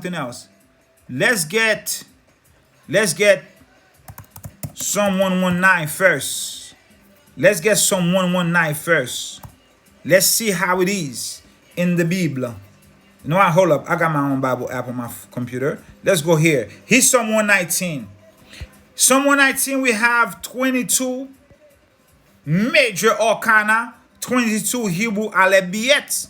We have Aleph, we have Bet. So, how do you harmonize this? How do we harmonize this, family? Let me turn down the music for a little bit. First, you pull up Psalm 119. You read the entire psalm. Remember, these 22 Hebrew alphabets are the letters by which creation came to be. Okay? 2,000 years before creation were the Aleph Bets. The Energy of Hebrew Letters by Rockberg, we go and we find out that the early generations of the children of Yasharallah, commonly known what today only a handful of people understand or overstand. What did they know? They knew the profound internal power. They knew the profound esoteric power of the 22 letters. Why? Because early generations knew the Tarot, knew the Book of Truth, the Book of Enoch. They had the Book of Thoth. They had the Tarot. So they knew this esoteric information, the internal power of the 22 letters of the Hebrew alphabet. Since the time of Thoth, Enoch, not since the time of Abraham. Since the time of Abraham, the Hebrews demonstrated an uncanny awareness of physics, on rudimentary physics. They knew all knowledge. Why? Because they had the mystery books. Okay? What else we get? The Zohar depicts the unique attributes of each of the 22 letters and the spiritual energy they emit. Okay? Remember, the word emeth is true. When you remove the aleph, you get meth, which is death. Now, that's for the golems. The Zohar depicts the unique attributes of each of the 22 letters and the spiritual energy that come from them.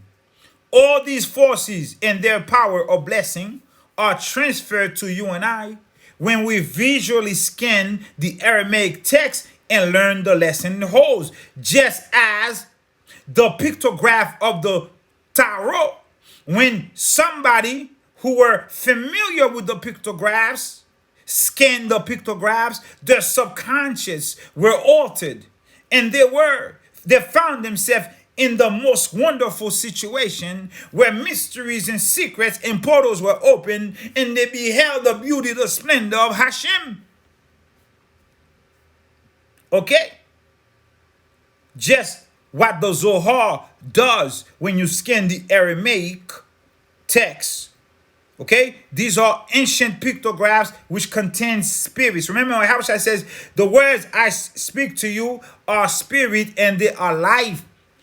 The letters came to the Most High and they desired to be part of creation. When the Most High desired to create the world, all the letters came before him in sequence from last to first. From Aleph to Tav, or from Tav to Aleph, from last Tav to Aleph. The letter Tav saw itself fit to come forth first. It said, Master of the world, may it please you to create the world with me, because I am the seal of your reign, which is Emet, which is truth, meaning that I am the last letter in the word Emet. Right? So you get the story here. I don't got to go into this. Read it thyself. Get the connection with Kish 3:19. So now, this is where you go in this book and you read about the Hebrew alphabets and different and such. And then you go in your Bible and you read about Psalm 119. Hold up. You read about Psalm 119. Okay? But here's the thing. And it starts with Aleph and it ends with Tav. Okay? Here's the thing. I'm going to show you something. Watch this. When you go to the Tarot, okay, before we go here, let me show you what I wanted to show earlier. This is the original Tarot deck of Thoth. This is the original Tarot deck of Thoth. Now, look at the Tarot. Something is going to jump out at you. You're going to see the hidden letters inscribed in the picture. Let's read the secret in the tarot cards. This is a long video with many parts. This is another part. You can watch this video in parts. This is another part.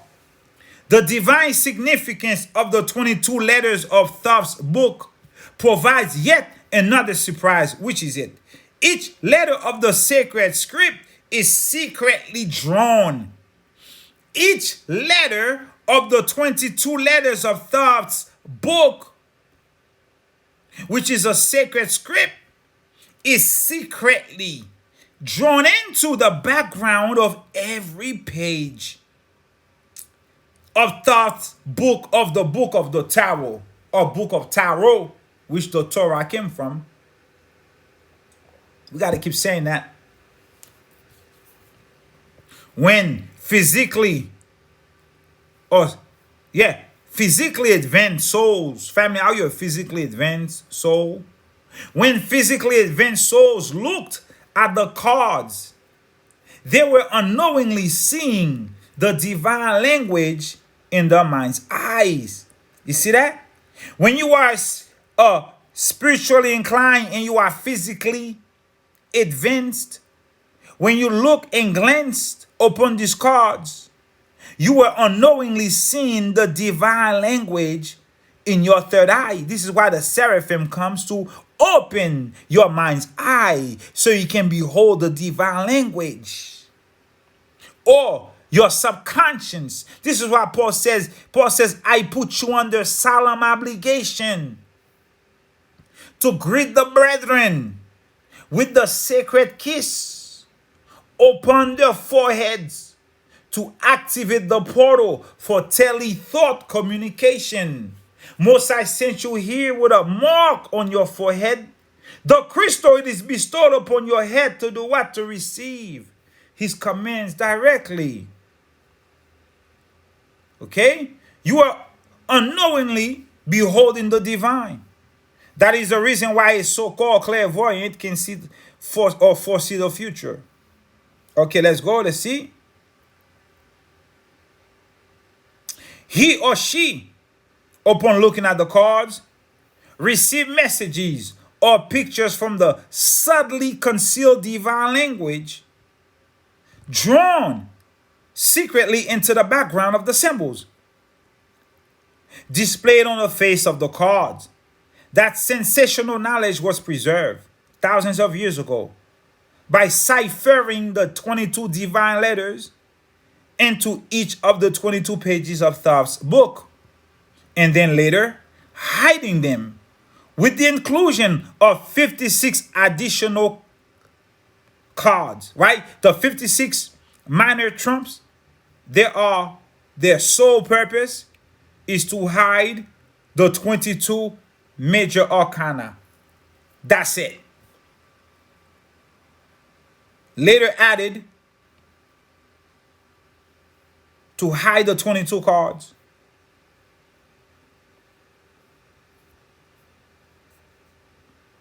The code to unlock the 22 major arcana was concealed in the 22 verses of Psalm 119.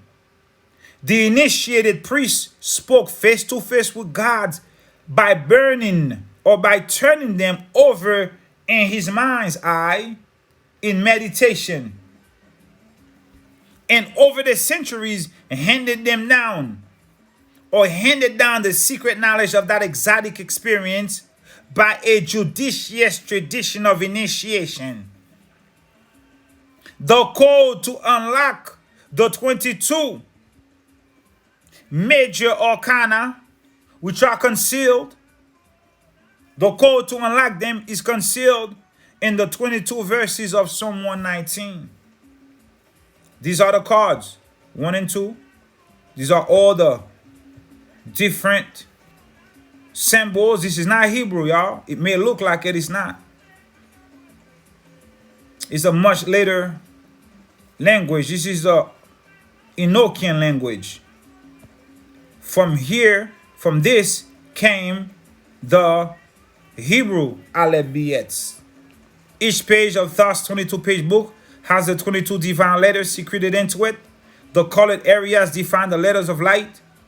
The concept of the concealed letters is also preserved in the tomb of Mirakopa of Saqqara, where the 22 female dancers inscribed on a stone wall are shown with their arms and legs in various positions that depict and outline each of the sacred symbols of Thoth. Now, there's another wall that has this somewhere in India, somewhere in Miraroka Saqqara. 22 female dancers, okay, inscribed on a stone wall, and they are shown with the arms and their legs in various positions that depict and outline each of the sacred symbols of Thoth. Hold up, let me see if I've seen that before. I've seen that before. Let me see. 22 females on the what? Let me see. On the Miraroka wall. Miraroka wall, right? Miraroka wall. Let me see. 22 female on the Miraroka wall. Let's see that right there. 22 female on the Miraroka wall. Female dancers. Let me see. Yeah, family, we came to class today. Images. No. Okay. Stone, not mirror wall. No, mirror. Maybe that's where they got the word mirror from. Mirror walker. Stone wall. Ah. Okay. It's alright. It's okay. It's okay. Let's go back here. It's called the Mararoka at Saqqara. Hold up. Saqqara wall. Mararoka Saqqara wall. Haha, there you go. Let's see if I can see this. Yeah, Mararoka Saqqara wall. Where you at? Let's see. Images. 22 female dancers. I don't see that. I see something different. I wanted to see that right there. But it's okay. It's all good. It's all good. It's not here. Don't worry about it, family. Let's continue. Let me show you how to connect.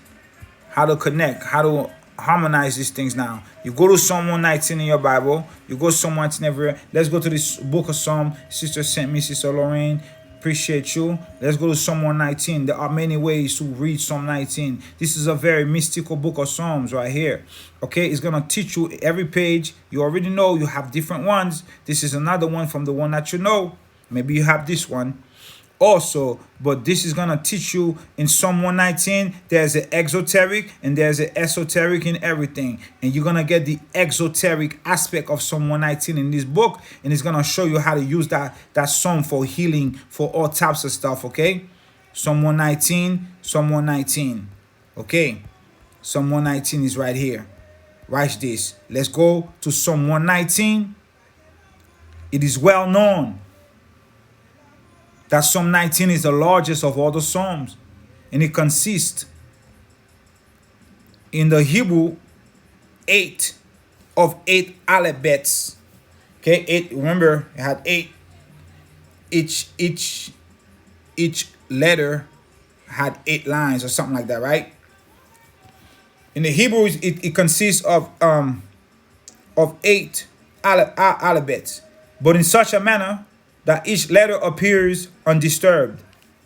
And through this, there arose 22 special divisions, which are included in each 8 verses, because a particular power is ascribed to each division, right?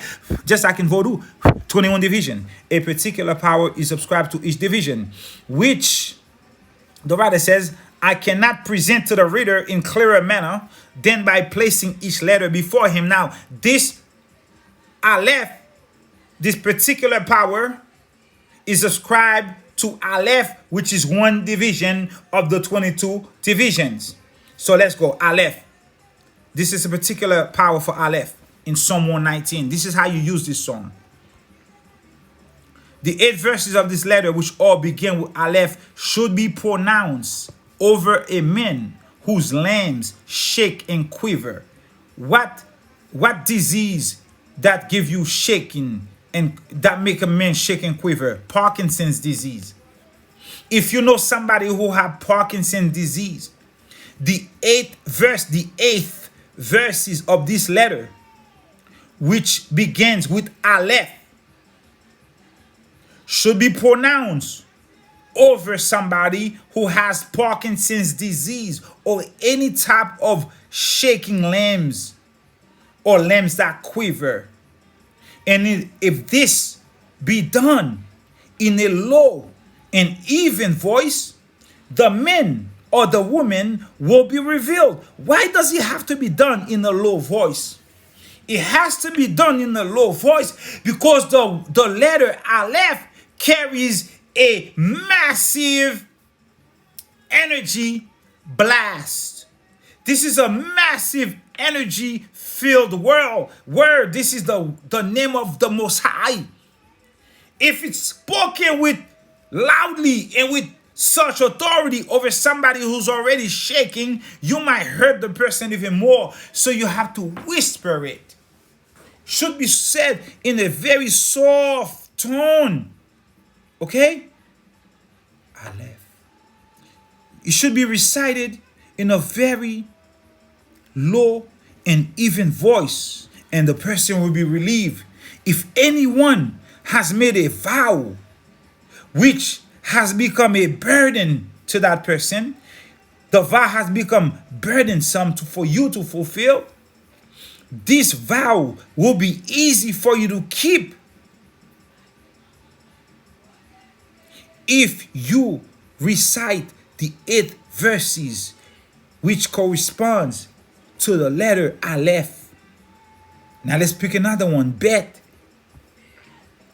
It is said, now once you read this Aleph, you leave Aleph, okay? You go to Psalm 119. You go to Psalm 119. Hold up, how do I get it? Right here. You read Aleph. What does Aleph say in Psalm 119? Blessed are those who is blameless, who walk in the law of Hashem, of Yahuwah. Blessed are those who keep his testimonies, who seek Yahuwah with their whole heart. Those who also do no wrong, but walk in his ways, blessed are they. You have commended your precepts to be kept diligently. Oh, that my ways may be steadfast in keeping your statutes. Then I shall not be put to shame, having my eyes fixed on all your commandments. I will praise you with an upright heart. When I learn of your righteous rules, I will keep your statutes. Do not utterly forsake me. Now, this is Aleph. You read Aleph over here. You apply Aleph to somebody who's sick over there. Then you could move to Bet, and so on and so forth, and so on and so forth. Okay? Let's do another one. Let's do Bet. Let's see what Bet has. Okay?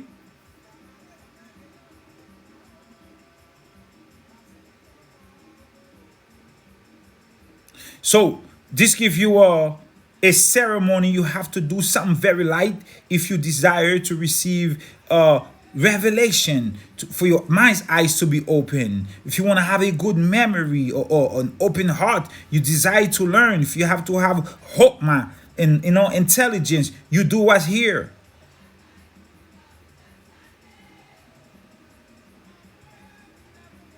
If you know somebody who have eye problem, you go to Gimel. What does Gimel says? Gimel is the division of the third letter. Aleph, Bet, Gimel.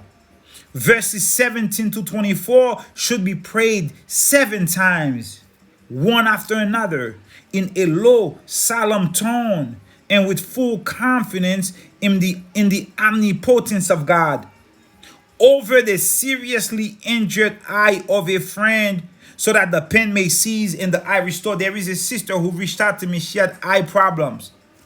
Sister, I said I would get back to you. It's been a while. I did not forgive me. If you are listening, take Psalm 119. Recite verse 17 to 24. Okay? You should do this 7 times, one after another, in a low, solemn tone voice, with full confidence in the Most High. Okay? If you can't do it yourself, have somebody you trust do it for you, but they have to follow this instruction. It will restore your sight.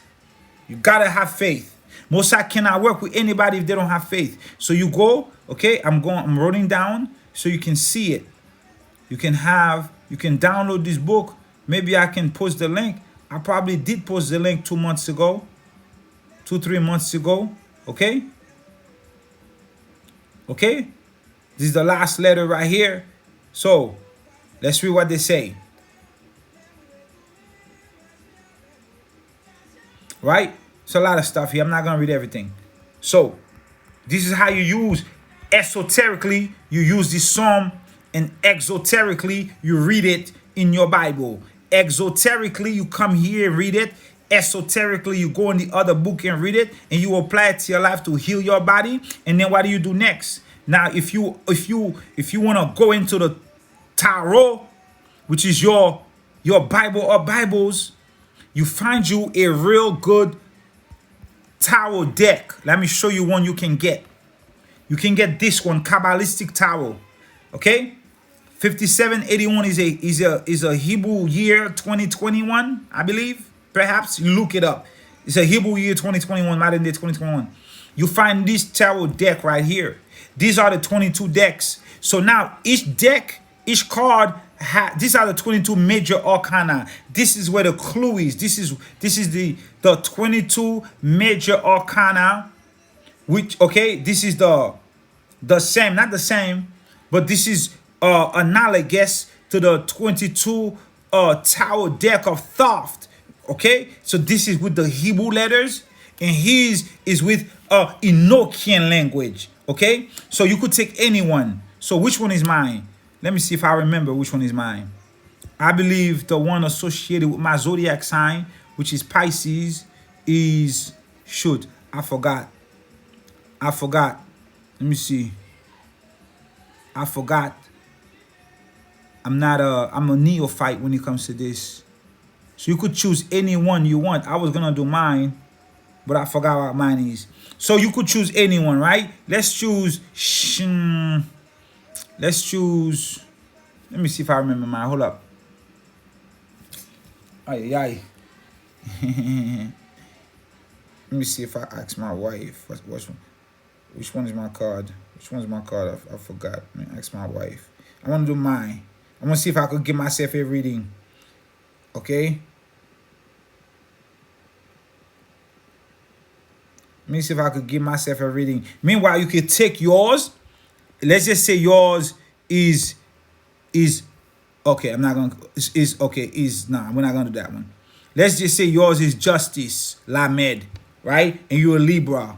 You know Libra scale. What Sephiroth are you associated with? You're associated with Gabora and Tifera. So you have two Sephiroth. Remember, each Sephiroth.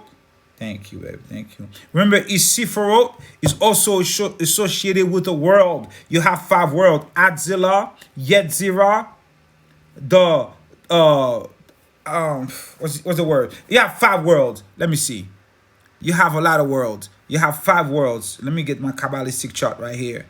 5 worlds. But on the Kabbalistic chart, they show you 4. But remember, it's 5.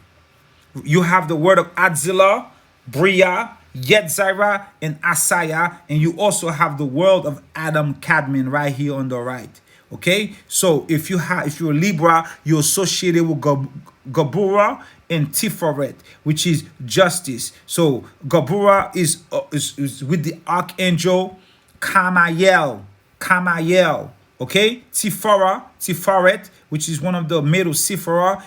You are with the archangel Raphael, represents beauty. Jacob, Yahawashai is right there. And you on Highway 22. And you are connected to Netzach on Highway 22 and Highway 24. Okay? All right? From Gabura, you can go to Netzach through Tifera. And from Tiferet, okay, you can go to Had and Chesed on Highway 26 or Highway 20. And you can connect to Archangel Michael and Archangel Zadkiel. Okay? So Tifera in the middle can connect you to 1, 2, 3, 4 Sephiroth. Okay? 4 Sephiroth. And also connect you to all of it too, because it's right in the center. You understand what I'm saying to you? So when you're reading your card, you just know that which planet that you are associated with, okay? Which world, whatever, Yetzirah, Asaya, Adzilla, Bria, Adam Kadmon, whatever, and you go into the cards and you try your best. You see what's going on. You get the drop. You go into Psalm 119. You see what the Bible says about your card, your particular card in Psalm 119. I'm associated with the moon, La Lune. La Lune is the moon. This is me. This is the Pisces card right here. All right, Pisces is La Lune, the moon. So my Sephiroth, they're Netzach and Malkut. So My card tell me I connect. Let me see if I took the card so I could read it for you guys. Let me see. So this is me, the moon card. Hebrew meaning back of the head. The back of the head is called occipital. Right? It has all your nerves that connects to your eyes.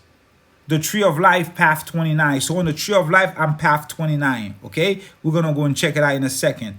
Alright, so I'm on route 29, ley line 29. 29 paths of wisdom, of the Sefer Yetzirah.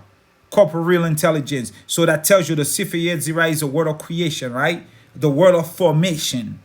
The 29 path is the corporeal intelligence, so-called, because it forms every body which is formed in all the worlds, and the reproduction of them. See, this is very important, right? Rebirth, reproduction, renewal, regeneration, evergreen. The 29 path forms that, all the worlds.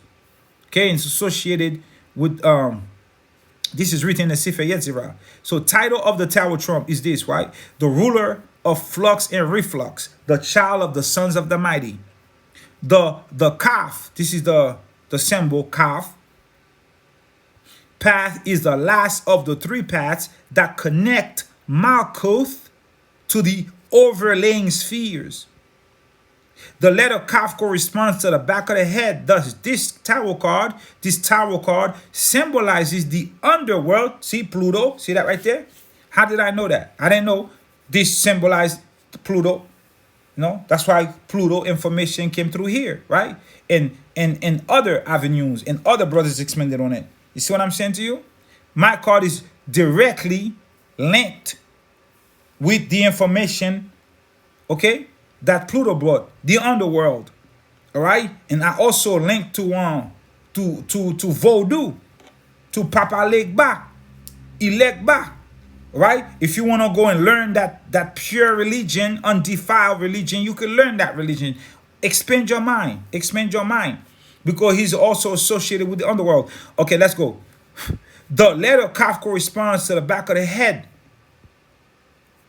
Thus, this tarot card symbolizes the underworld of the mind and the penetration of the Kabbalistic or Kabbalistic. Oh, that's a new name. Of the Kabbalist into the unknown. All right? So you go ahead and read your card that corresponds to you. This is why I gave you all the 22 major cards. Get your card here. Read the characteristics. Go to the Psalm. Read okay, so mine is the moon, right? What number is the moon? The moon, I believe, is number 16. Let me see. It's number 5, 15, 18. So you go to Psalm 119, verse 18. Psalm 119, you go to the 18 letter, Kaf, 18. Before you get to 22, you're going to get 18. Zadi, Kaf, this is me. What does 18 says? With my whole heart, I cry, Most High, answer me. I will keep your statutes. I call to you, save me. That I may observe your testimonies. Arise before dawn and cry for help. Okay? I hope in your words. You can see yourself in your verse. You can see yourself on the letter. This is what I do. I rise early morning. I cry for help.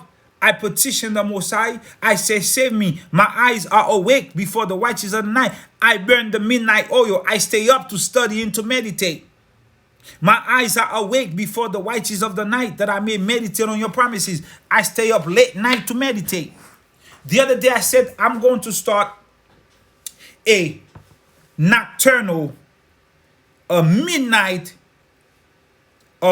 prayer session. I said this to my wife. I'm going to do this, right? And I'm going to begin with Psalm 119. Unbeknownst to me, I was going to do this lesson with all this information on Psalm 119. And the Most High just showed me things. You feel me? So I'm going to do this. Perhaps I'll start tomorrow night. Maybe tonight. Who knows? I may hit your computer at 12 o'clock. And we're going to pray at midnight. Okay? And we're going to start with Psalm 119. We're going to connect with the Torah and the Tarot, the Bible of Bibles, and we're gonna go into the mystical Psalm book, and we're gonna read the esoteric aspect of Psalm 119, and we're gonna go wherever we want to go. But we're gonna pray. We're gonna petition to the Father, and we're going to not allow those energies to suck out all the energies that's just free floating in the night. Okay, because it's very busy at night. A lot of things happen at night, and while we sleeping on our beds chilling, people wake up at night, and the night become the day for them, and they do their beatings and they do their things at night. And while you're on your bed chilling, Mosai takes delight in the men and the women who wake up early to petition, to pray, to have a conversation, to meditate on the words of the Most High. Okay, so mine is kaf, or kuf. With my whole heart I cry to the Most High. My eyes are awake before the watches of the night, that I may meditate on your promise, Hashem. Hear my voice according to your steadfast love. Oh, El Elyon, hear my voice according to your justice. Give me life. They draw near. They who persecute me with evil purpose, they are far from your law. You see that? These are swines. But you are near, O Most High, you are near to me, and all your commandments are emet, are true. Long have I known from your testimonies that you have found them forever. Selah. You understand? Okay?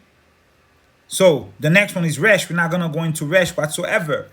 But here's your cards. Connect all the dots. Get all the drops.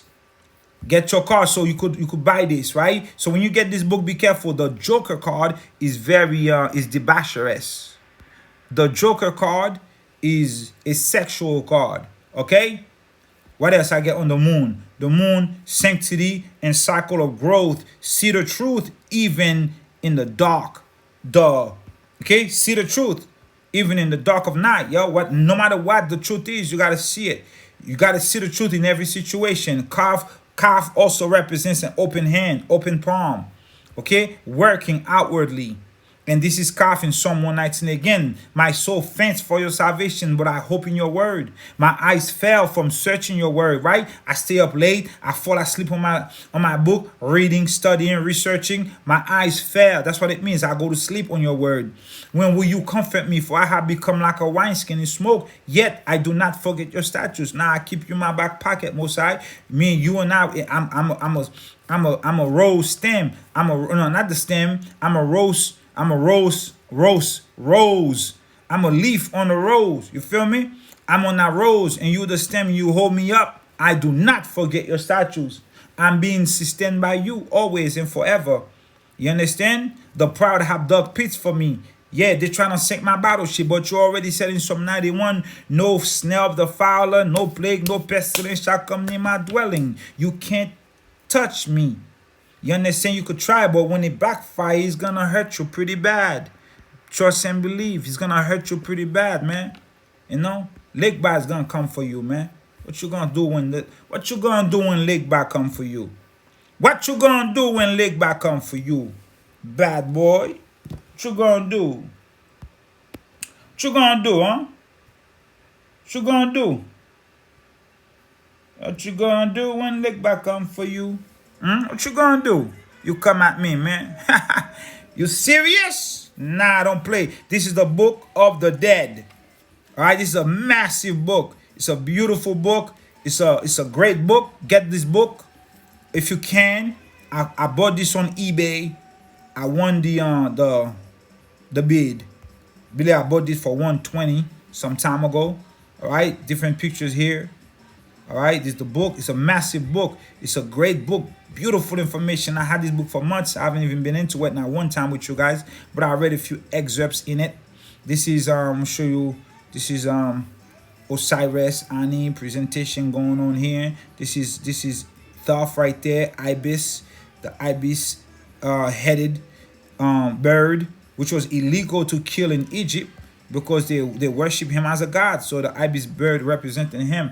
Great information here about burials, about different ceremonies, different offerings being made to send the person onto the netherworld.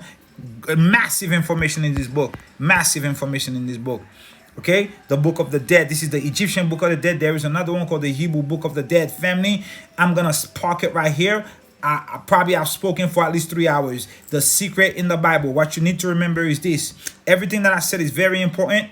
It's very, very, very important to remember. But remember, there is no tarot. There's no Torah without the tarot. Okay? The Gypsies possess a Bible, which is called the Tarot, which is the Bible of Bibles. All right, family? I said a lot today. Meditate on what I said. Pray. Do your own research. This have already been searched. You go ahead and research it. Okay? Ezra quoted in Psalm 119 the secret of the tarot, and you could see it. You could see how connected. You get your card. You get your card. You read your card. You read the planets that you in on the tree of life is on every card. The tree of life is on every card right here. Right. Let's see if I got another card. Here's the tree of life. You find out which planet is your sign connected to. You read all the information you can about this planet. That will reveal something about yourself. Right? You find out the characteristics. What Sephiroth are you connected with? What elements are you connected with? Okay? What elements are you? Pisces, the moon, the truth of God. So I can go to the Book of the Remembrance. I read about Emethiel, the truth of God. I have a video on that. So if you are a Pisces, you go to my videos, or you go to your Book of the Remembrance. You go to the back of the book. You read about the angel of the moon. In that book, we call it Emethiel. There may be many other names for it. You understand? Emethiel, whatever. But in other cultures, there's other names, all right? Just so you know. There's these entities represented by another name. So whatever name you know, you go and read on that name.